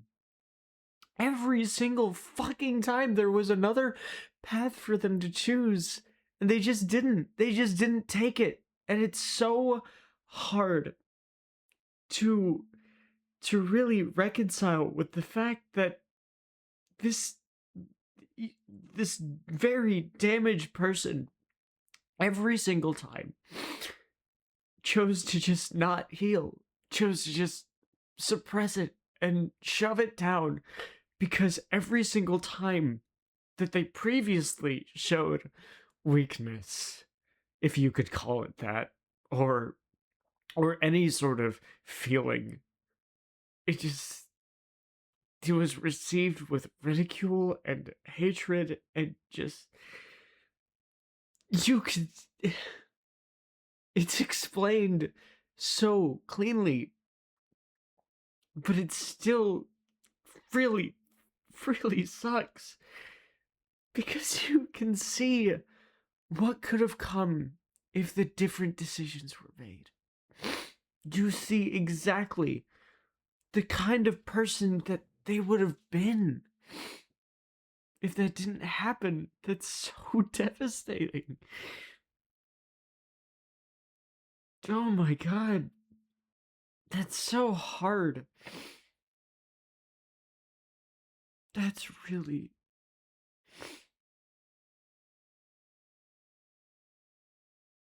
I hate Jax. I really do.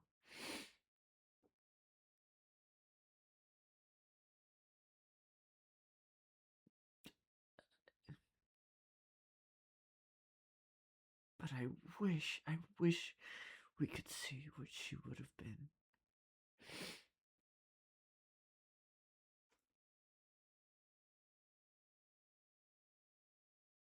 Because I think she could have been lovely. That's so hard.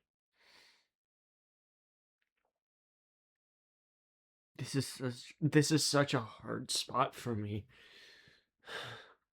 Because again, I was like that. But it did take one nearly life-ending moment for me to change it. And even here,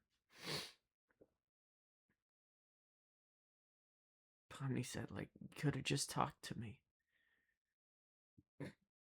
And then Jax decided in that moment, no, I'm gonna go. And so she just asked, talk to me now then, because that's all the time we have left.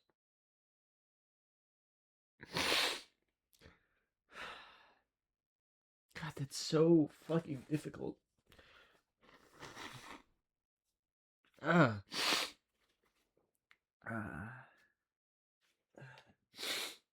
hate this. I hate this episode.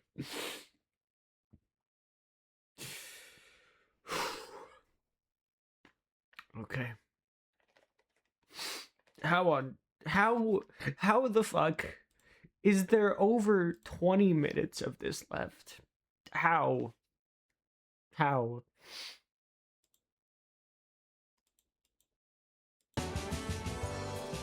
Oh, you weren't gonna try to take care of him all by yourself, were you? I'm glad we weren't too late. Like you guys keep saying, we're all in this together. You guys.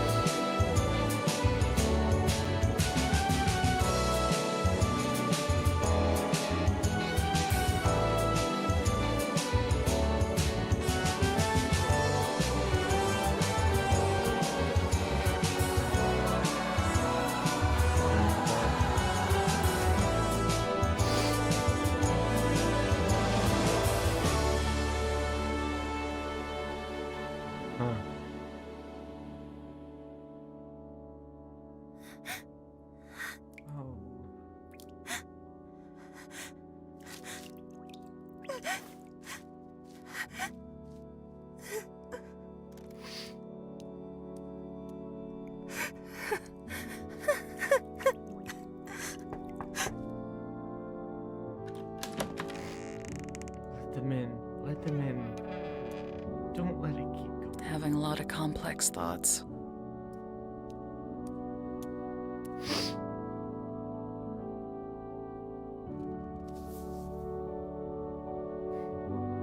We're still human.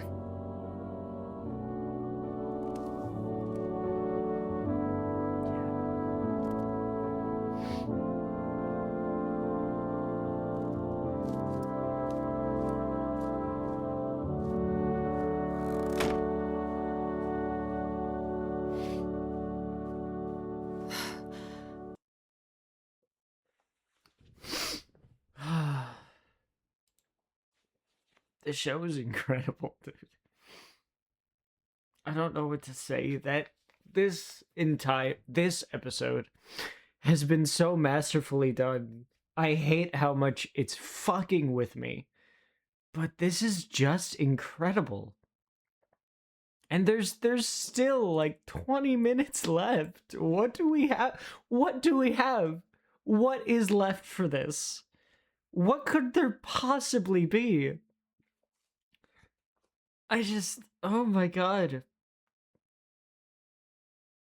Wow. Oh, man. Then Genko finally crying because it is truly over now. And it's not necessarily crying for them. It's crying for the years possibly that were lost, at least months that were lost to that torment. And when it's over, what's left, you know? That's so fucked. I hope it's enough to keep him contained. He should be calm in there. Darkness is soothing to them. He better be. You know how many arms I had to go through to get him in there. How are you holding up?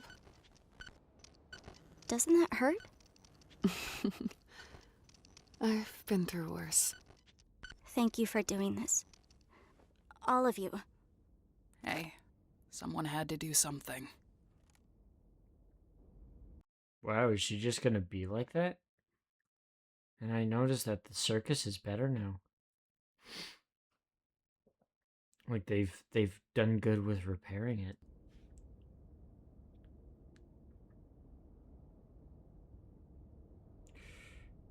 No. Are you kidding?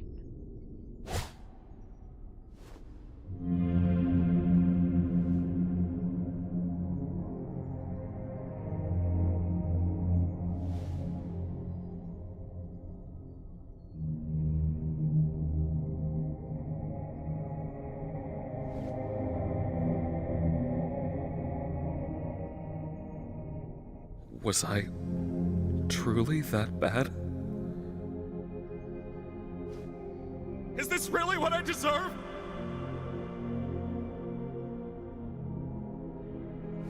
They tried to delete me. They're in the wrong, right?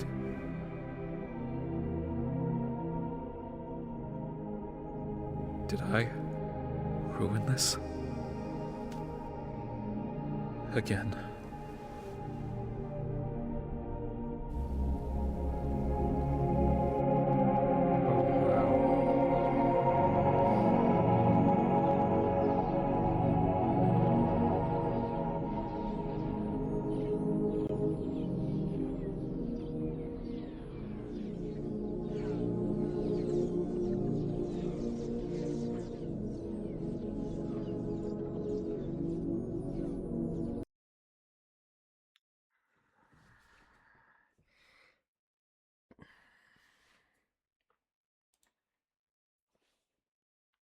They succeeded with Jax. But I am gonna say, y'all better do a damn good job to appease me with this guy.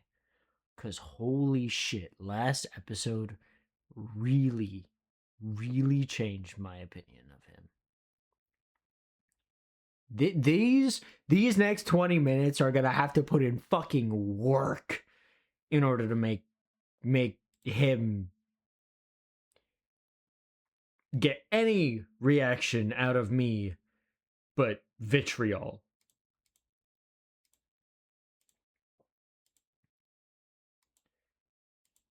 Let's rewind. That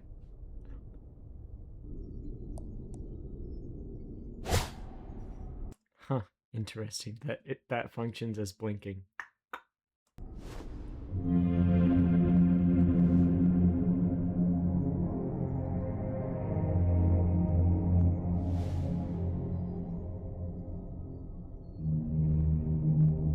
His eyes shaking.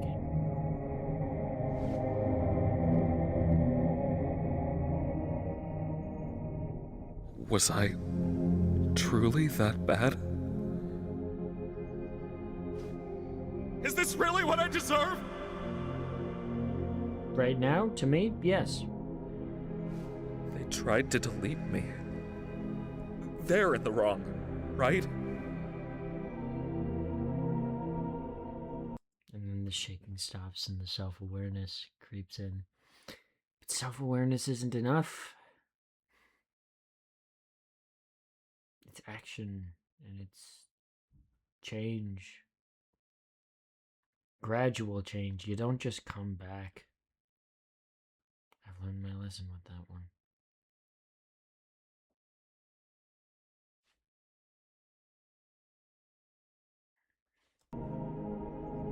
Did I ruin this? Again. Yeah.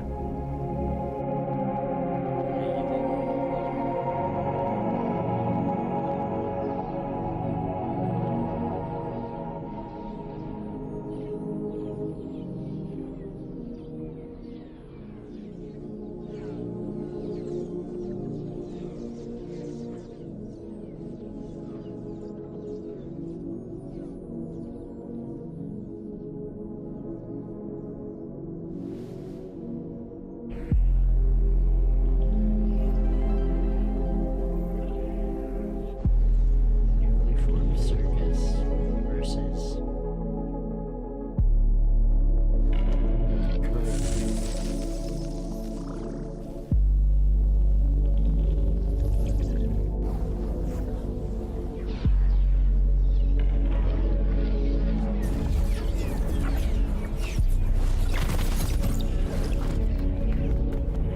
wow.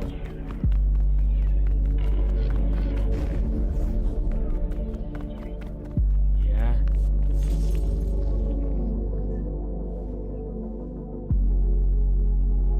Oh my god, this score.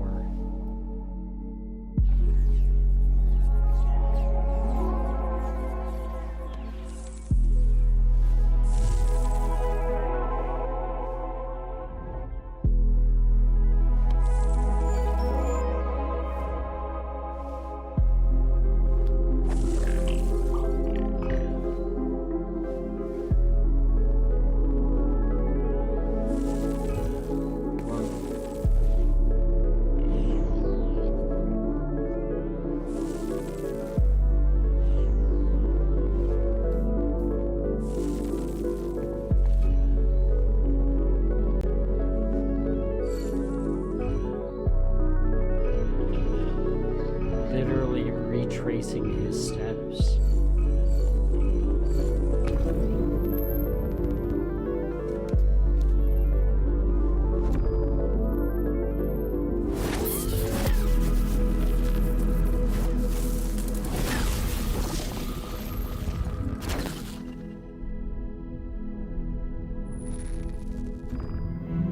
That's how. Wow.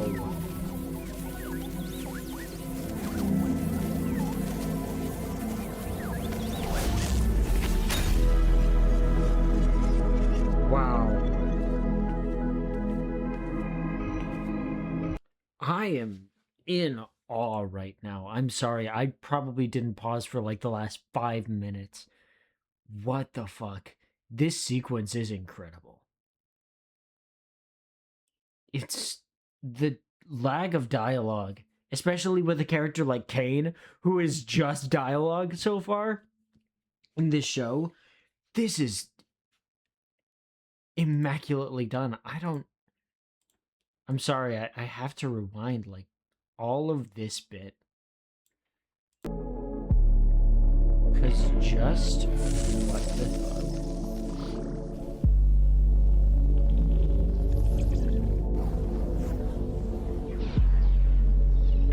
Literally retracing his steps.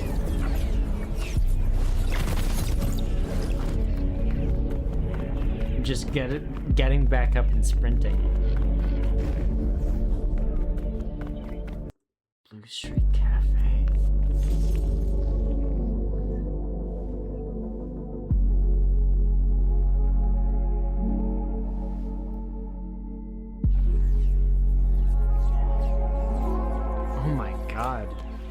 This is incredible.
And then this is right when it was at the edge of that door, right?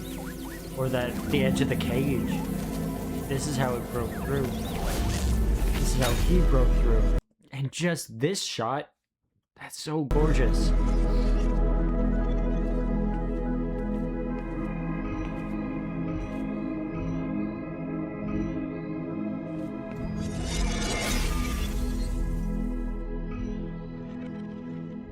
This is how he formed. Street Cafe.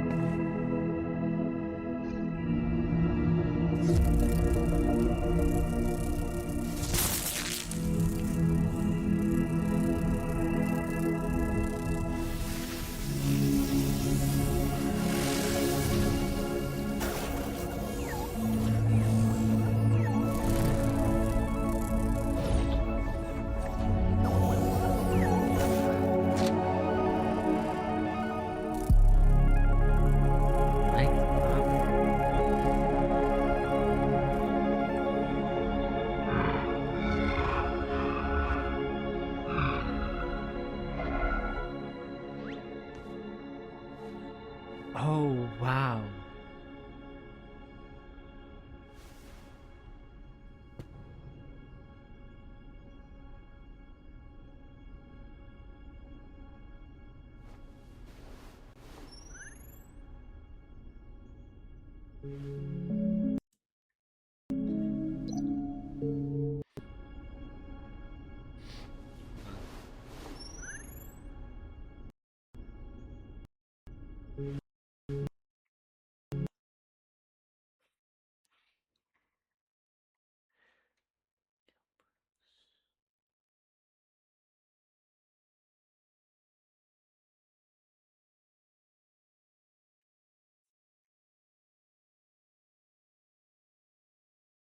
Pomni,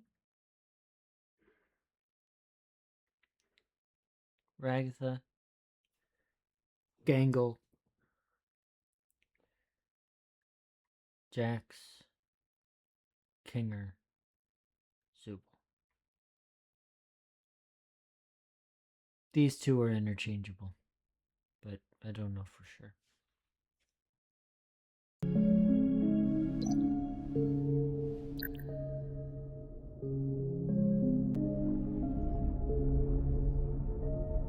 St. Louis.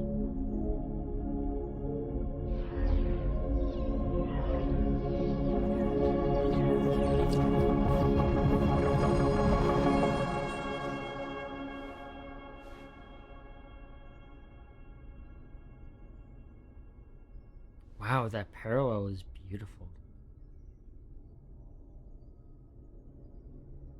But now he I was realized- irresponsible. Yep. I turned them against me. And for what? I can create intelligent beings that do whatever I want, but I can't create them. After all, is their free will not what made them alluring in the first place? But they hate me. They abandoned me. They're from a world so much bigger than mine. I'm keeping them locked in a cage. They had their fun out there. It's my turn now.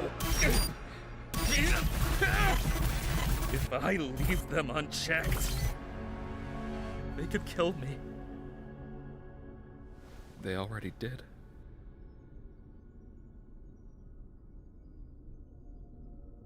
I'm sorry I did this to you, buddy.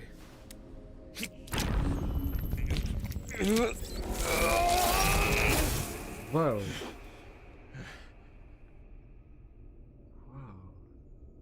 All this power we had together. But we just can't exist like this. I'll miss you. I really will.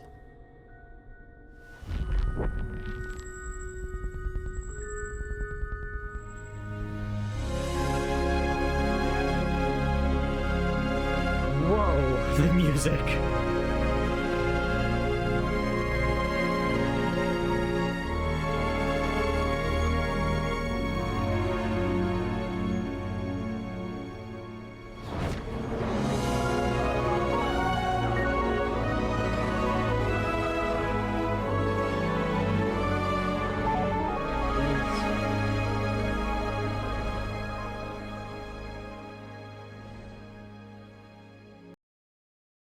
I gotta pause. That was remarkable. That.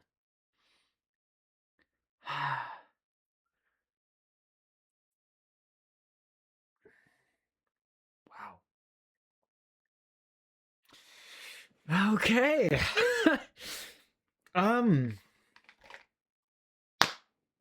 I can't be mad. That was explained so cleanly.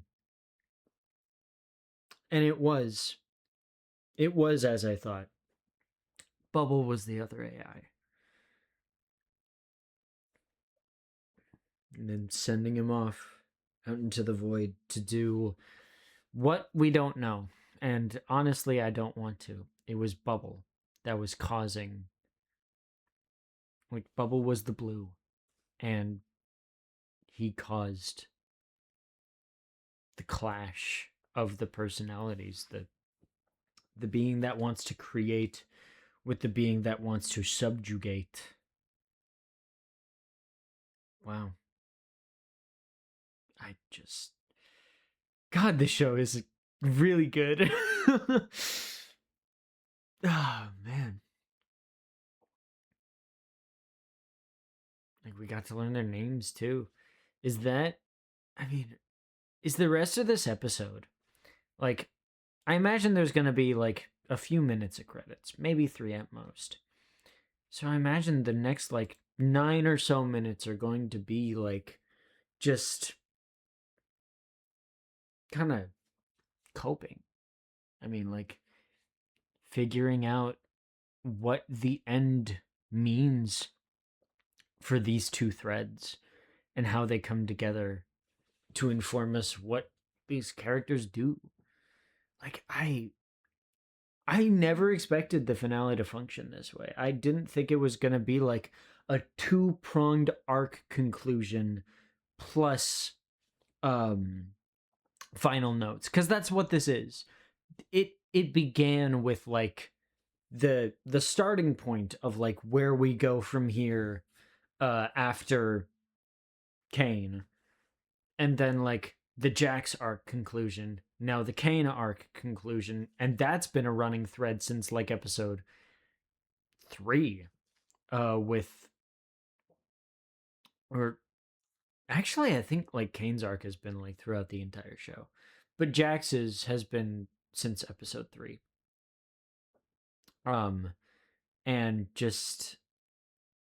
And now it's figuring out where we go from here. It's where everybody goes from here. So I promise I won't take these off until I'm done. Like, I won't tangent again until I'm done. But again, the score is incredible.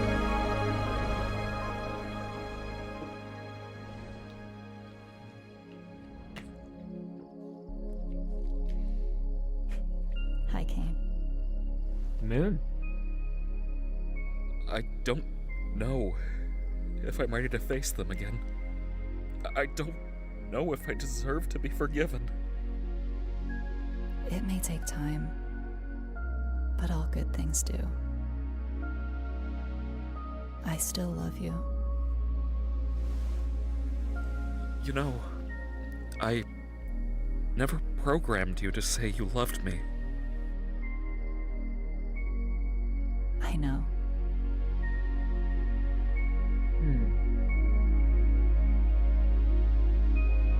That's interesting. Yeah. Everything can change. Everything can grow beyond what it was originally meant to be.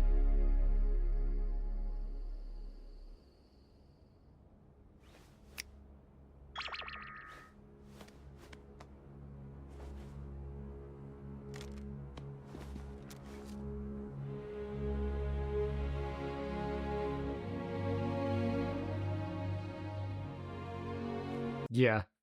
Instantly standing up straighter and then instant defensive position. I understand that you're afraid. And you have no reason to trust me after all I've done. But I've been doing a lot of thinking, and I want to give you control of this place. I've learned a lot about you and your world. I understand now that keeping you under my thumb just isn't right. I don't expect forgiveness, but I hope you'll at least accept my offer. Kane, you really caused a lot of hell for us. It's gonna take some time to build up any kind of trust between us again. But despite all that, it's good to have you back. Did you need any help with? No, not yet, anyway. We've worked something out. Understandable. Oh, I've made something for you. Feel free to join me by the stage whenever you're ready.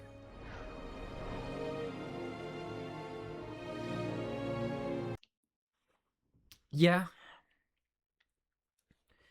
Just not really like it's the sentiment of yeah, good that you're back because the circus does need its AI, but you got to do a lot to get them to forgive you after everything that happened. And them not even letting him go near Jax. Yeah, because we don't need that right now. Presentation.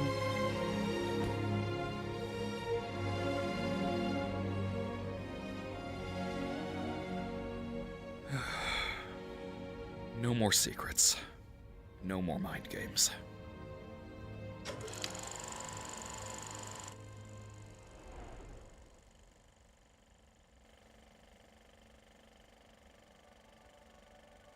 Pomni, Abigail Brooks. She's still an accountant, but she seems to have opened up more and is hanging out with new friends more often. She even has some of them in her videos with her.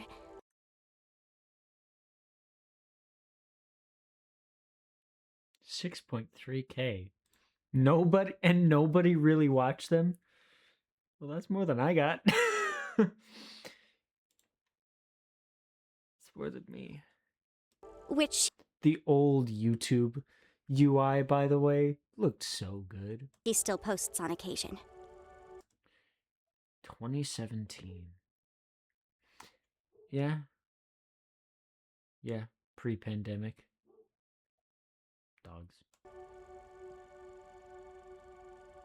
Ragatha. Oh boy. Yeah, Susie Ackerman. Finance and Friends.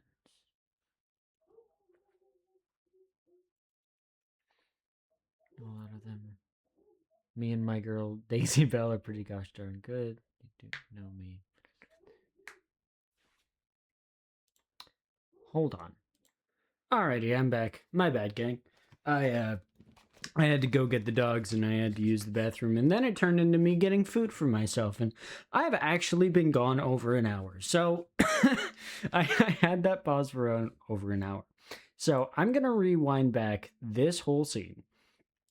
So just starting with Kane coming back, because I need the context again. My bad, gang. That was not my intention. I did not expect to be gone for that fucking long. Okay. We're good.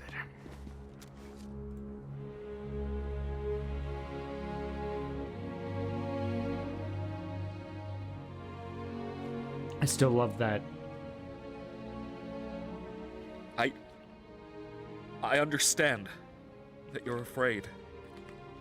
And you have no reason to trust me after all I've done. But I've been doing a lot of thinking, and I want to give you control of this place. I've learned a lot about you and your world. That is a crazy thing. Like, immediately his first branch is just, it's yours. I kind of like that because it does display that he is like fully committed to the idea that he's not in control anymore. Also, I didn't talk about it earlier, and it's like, I'm not necessarily surprised that he is still here, because the circus is inherently his creation, and not only that, he's a computer program. If y'all don't know how a computer program works, it's a little file inside of a computer. And if you delete that, it goes to the recycling bin. There is a chance, I think this is what they were going for, that he just kind of walked out of the recycling bin. And that's kind of what the void is. The void is the recycle bin. And like between the code of the circus itself. So I understand now that keeping you under my thumb just isn't right. I don't expect forgiveness. But I hope you'll at least accept my offer. Kane, you really caused a lot of hell for us. It's gonna take some time to build up any kind of trust between us again. But despite all that, it's good to have you back. And I like that this comes from Zubul, because the method of torture that he used on Zubul in episode 8's ending, to me, was easily the worst. The reflections in that pit of parts really set my mind into a very dark place for a few seconds there. And I think it's very good that Zubul is the one that tells Kane this, because I think it's like, I think their voice is the one that matters the most. Like, they all do matter in this instance. Like, they weren't the only one that he tortured, but it was like, I feel like that specific type of torture was the worst that he had to offer at that point. Did you need any help with? No, not yet, anyway. We've worked something out. Understandable. Oh, I've made something for you. Feel free to join me by the stage whenever you're ready.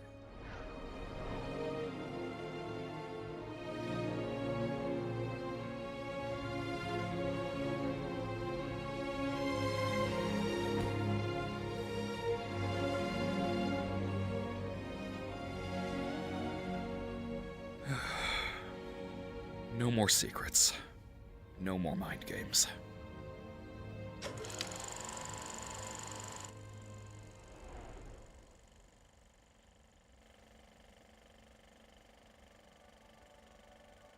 Pomni, Abigail Brooks. She's still an accountant, Abley Babley Brooks in St. Louis, Missouri. but she seems to have opened up more and is hanging out with new friends more often. She even has some of them in her videos with her, which she still posts on occasion. And is How hanging long out is with that new video? friends more often. She even has some of them. 28 minutes.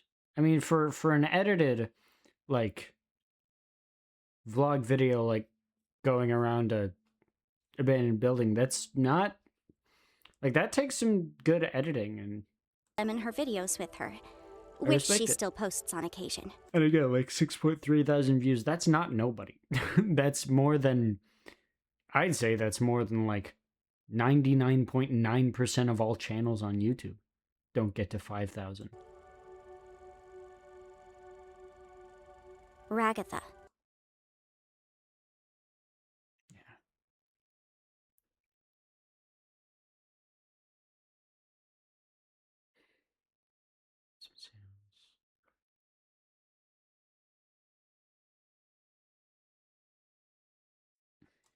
Susie J. Ackerman. She appears to have left her hometown, cut all communication with her mother, and has excelled in her career. Good. She's made many friends, and it looks like she has a strong, genuine connection with them.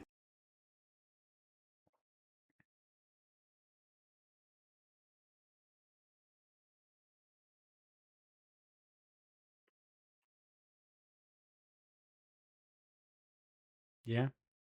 Good. She seems happy, like she understands who she is, and that she matters to people. Gangle. Yep. Yo, love to go. Okay. I wonder if these accounts all exist. Zoe Raghavan. Despite her injuries, she's made a good recovery in the hospital. Yeah. That's right. She got hit by the truck. She quit her fast food job and has gotten a new job at a small design firm. Was that how she got into the circus then? Like, she got into a coma and that triggered the... I don't know exactly how everything works, and I feel like it's not supposed to be discovered. That kind of shit is not really important to this universe. She even began Like, the posting characters are. pages of her webcomic online. Good. Zubul. Riley Vercellis. After All right.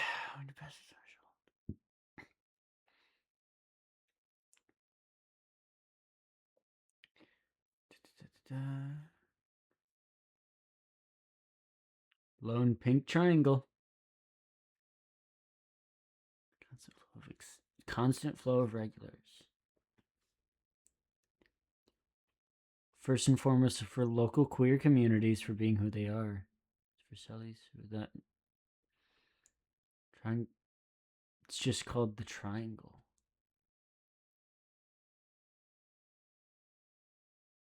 A place you can go when there's no one else to go.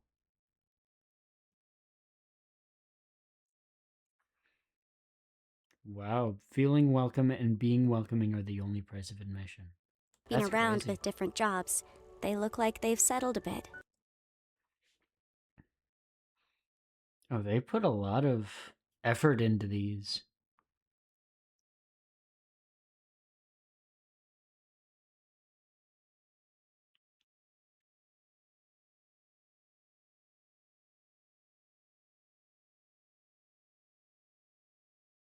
They offered me a drink. Hell yeah. And Wow, that's crazy. Guess it's just a small thing to support local business. We can't provide food right now, so if you're gonna get some, get it from our neighbors. It'll be hard to compete with everyone when we get the kitchen up and running. That's really practical. for a small business that's just centered around being a bar. That's really good. And open their own bar. It seems to be a successful one. People all over the city come to it as a hip alternative destination where they can feel like themselves, free of judgment. Kinger. That's his wife. Miller Park. Grant Best. He's still He has kids? working in tech and is still happily married to his wife, Destiny. They appear to have 2 daughters together. He looks like he's a good dad. Of course he is. Oh, that sucks. I hate it. It's so sentimental. I hate it.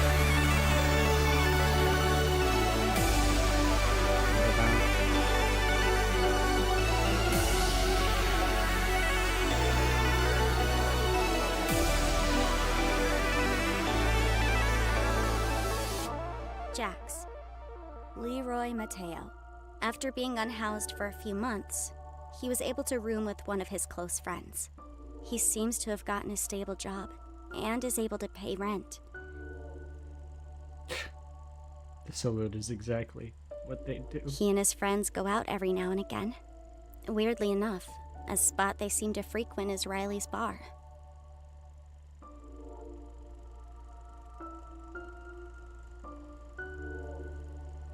Is any of this actually real? You definitely have it in you. Not sure about mine, though. Well, maybe you've got more confidence than you thought.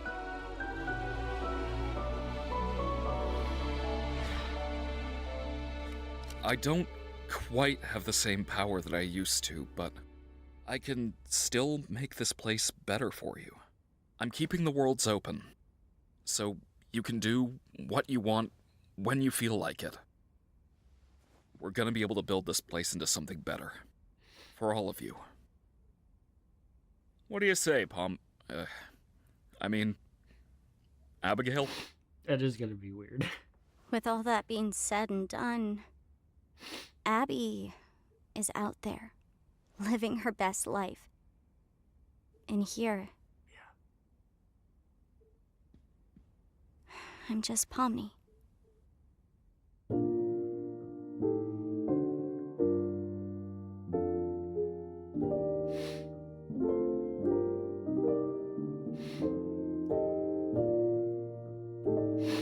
He's a little overwhelmed.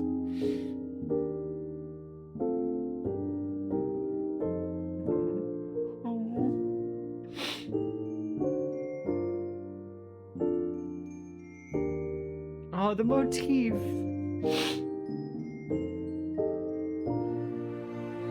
I'm playing a little D&D.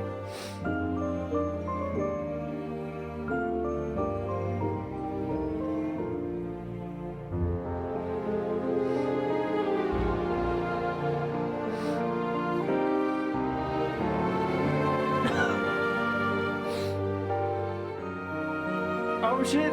The Blood Queen.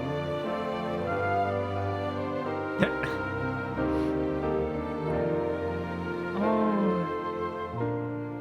Made them a tank. Oh.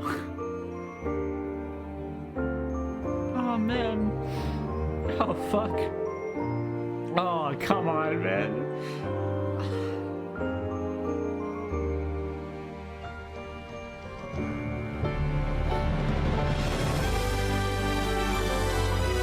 Oh my god, the major theme now. It's in major. Now they're all gathered around a table instead of being separated across it.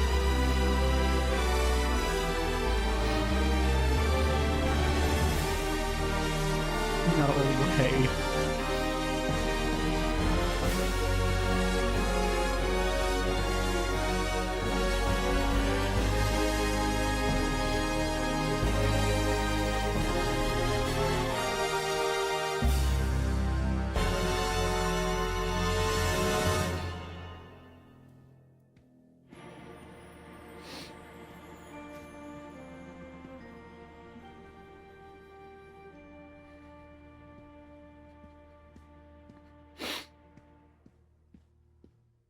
Don't.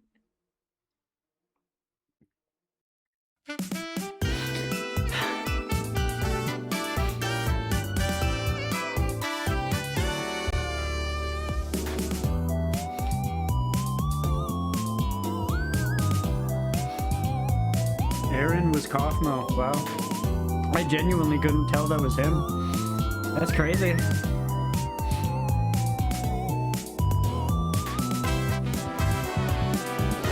Wow.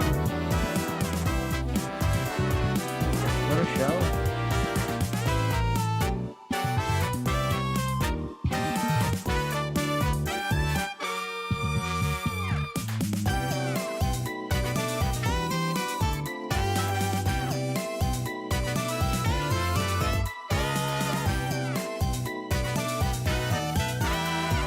Oh, the live action cast. Hell yeah.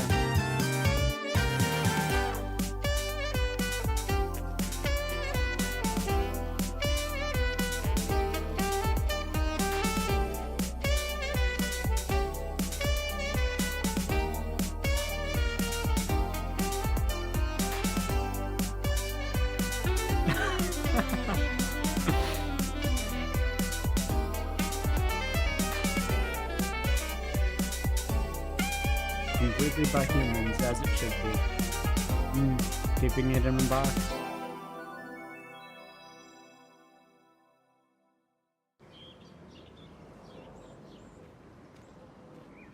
Oh shit, wow. They actually got everyone together.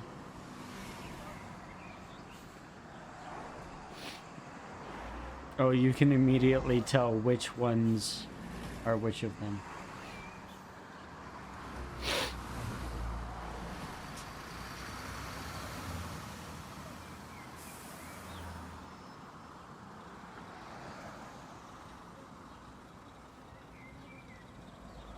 Each of them getting on one by one.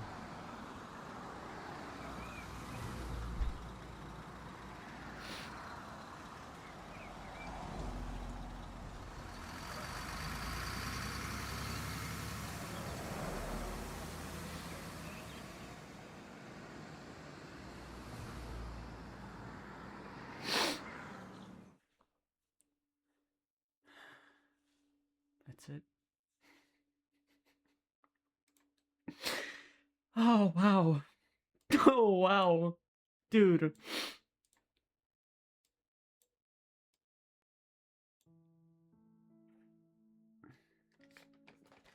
What do I say? Oh, man. So many emotional things rapping on this channel. First it was Has Been Season 2, then Mighty 9, and now this. Oh my god, I did not expect to shed this many tears this episode. Wow. That was so good. Oh, wow. Holy shit. That was really well done. That... Are there holes? Yes. Obviously there are. This is Goose's first time, like, fully writing and producing a show. Of course there are going to be flaws, and of course there are going to be a few things that just don't line up, or things that don't make sense. Maybe pacing problems, maybe things that we would have wanted to see.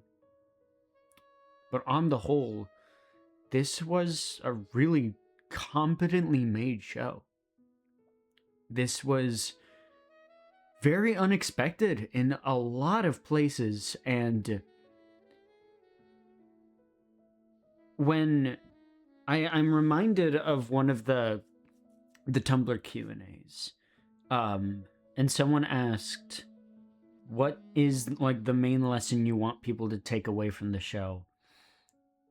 And I think it was that a stagnant life is a life worth living, or a stagnant life is still a life worth living. And I think that this show it really represents that. Sometimes it is just character. Sometimes it is just people in a situation where they have to figure themselves out. And sometimes people don't make that journey. Sometimes people can't make it out. And sometimes people are damaged to the point that it's impossible for them to make it out. And to anyone who feels that they can't make it out of their situations, I don't know exactly what it's like, but I'm familiar with that. I'm familiar with the sentiment that there is either one thing or so many things that have gone so wrong that it doesn't feel like there's anything left. But I hope that, if nothing else, this show can extend a little bit of light to people who feel that way. This was very profound in a lot of ways that I wasn't expecting.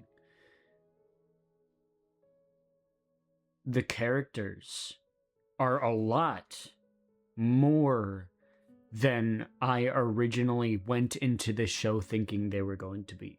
There's a lot of nuance. Like, they genuinely feel real.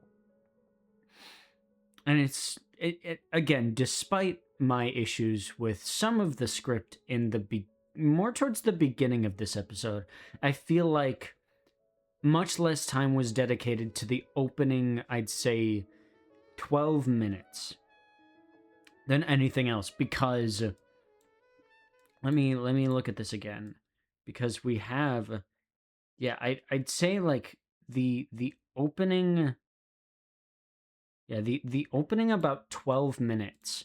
The script was kind of weird. It just felt like the characters were expositing themselves rather than simply like actually talking to each other. I feel like that was really one of my only issues here. It would have been nice to get explanation on why Kane reappeared, but I feel like that's very inferable. I feel like you can figure that out pretty quick. There are probably a bunch of ways that I didn't think of, but I think, like, watching this, I'm pretty sure that, like, that recycling bin bit, I think that might be, like, I think that'll be, like, one of the main prevailing reasons as to why Kane still exists. It's, like, that feels pretty logical, judging by this show.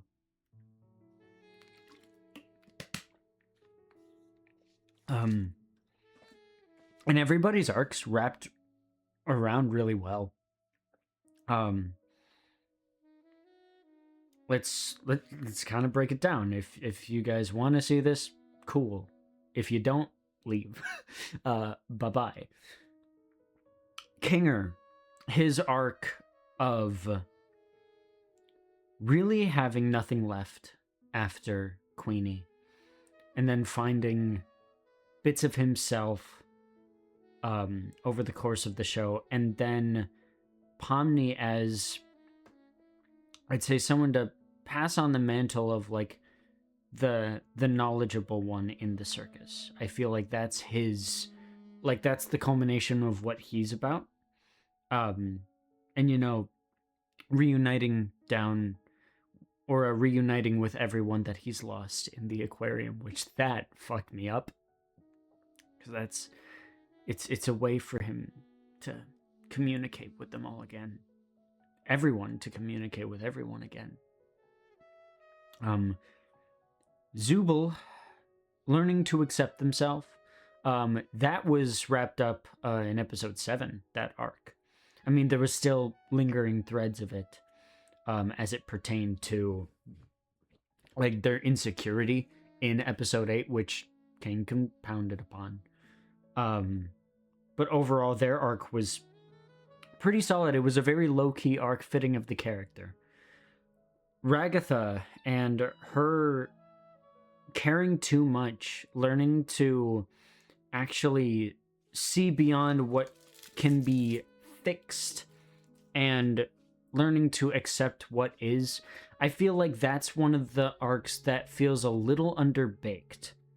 I feel like we could have gotten like the episode, the alternate episode 6 thought process that I had on the episode 7 reaction. I still feel like that could have been an episode, like going to the carnival and like having maybe a confrontation between Jax and Ragatha beyond what we had in episodes 5 and 6. But other than that, I feel like her arc was a pretty transparent arc, and it was one of those that I feel like I liked. I mean, Jax, good lord, that arc is crazy, and it ties right in with Gangles, and it's a beautiful thing of like, I do wish there was a confrontation between Gangle and Jax, of her, you know, telling him like, you did this all to me, and I, like, she never asked to forgive him for that, but I'm okay with the ending that we got here. And then, yeah, Pomni becoming the emotional heart of the circus, which that's a pretty clean arc right there. And then Kane finally realizing that there is more to the circus, more to existence as it is as like an overlord of the circus, just not being the overlord. I feel like, again, it feels a bit weird right now, and I will elaborate on it with time, maybe. But for now, I'm at least very satisfied with the arc that Kane went on. And I really found it nice that we got to see people like Kaufmo and Scratch, and especially Ribbit. Her scene with Jax is... I still hold the bar scene in episode 5 as the best one in the show, but the Ribbit and Jax scene comes extremely, extremely close. And the subsequent scene with Pomni and Jax in that purplish red void, like the pink void, that also, like, those 3 scenes are probably tied for my favorite scenes in the show. Just incredible storytelling on the part of just the characters as people. Like, this is such a human show. And despite the fandom that it birthed, and despite her reservations with it, I feel like Goose should be incredibly proud of the show. And I hope she is, and I hope that wherever she is, she's doing extremely well away from all the toxicity, because Lord knows that she deserves so much better than what the majority of this fandom gave her. So, I feel like that is going to be about it for me. I've been Winter of Winter Does Stuff, when we have reacted to The Amazing Digital Circus, Episode 9, entitled Remember. I might make a supercut. I don't necessarily know yet of like Amazing Digital Circus stuff. I will have to see what the runtime of these shows are. So, like, comment, sub if you want to. We just hit YouTube Partner Program. It would really help if you guys supported me on the journey. And that's about it for me. Peace, everybody, in due time. Bye-bye.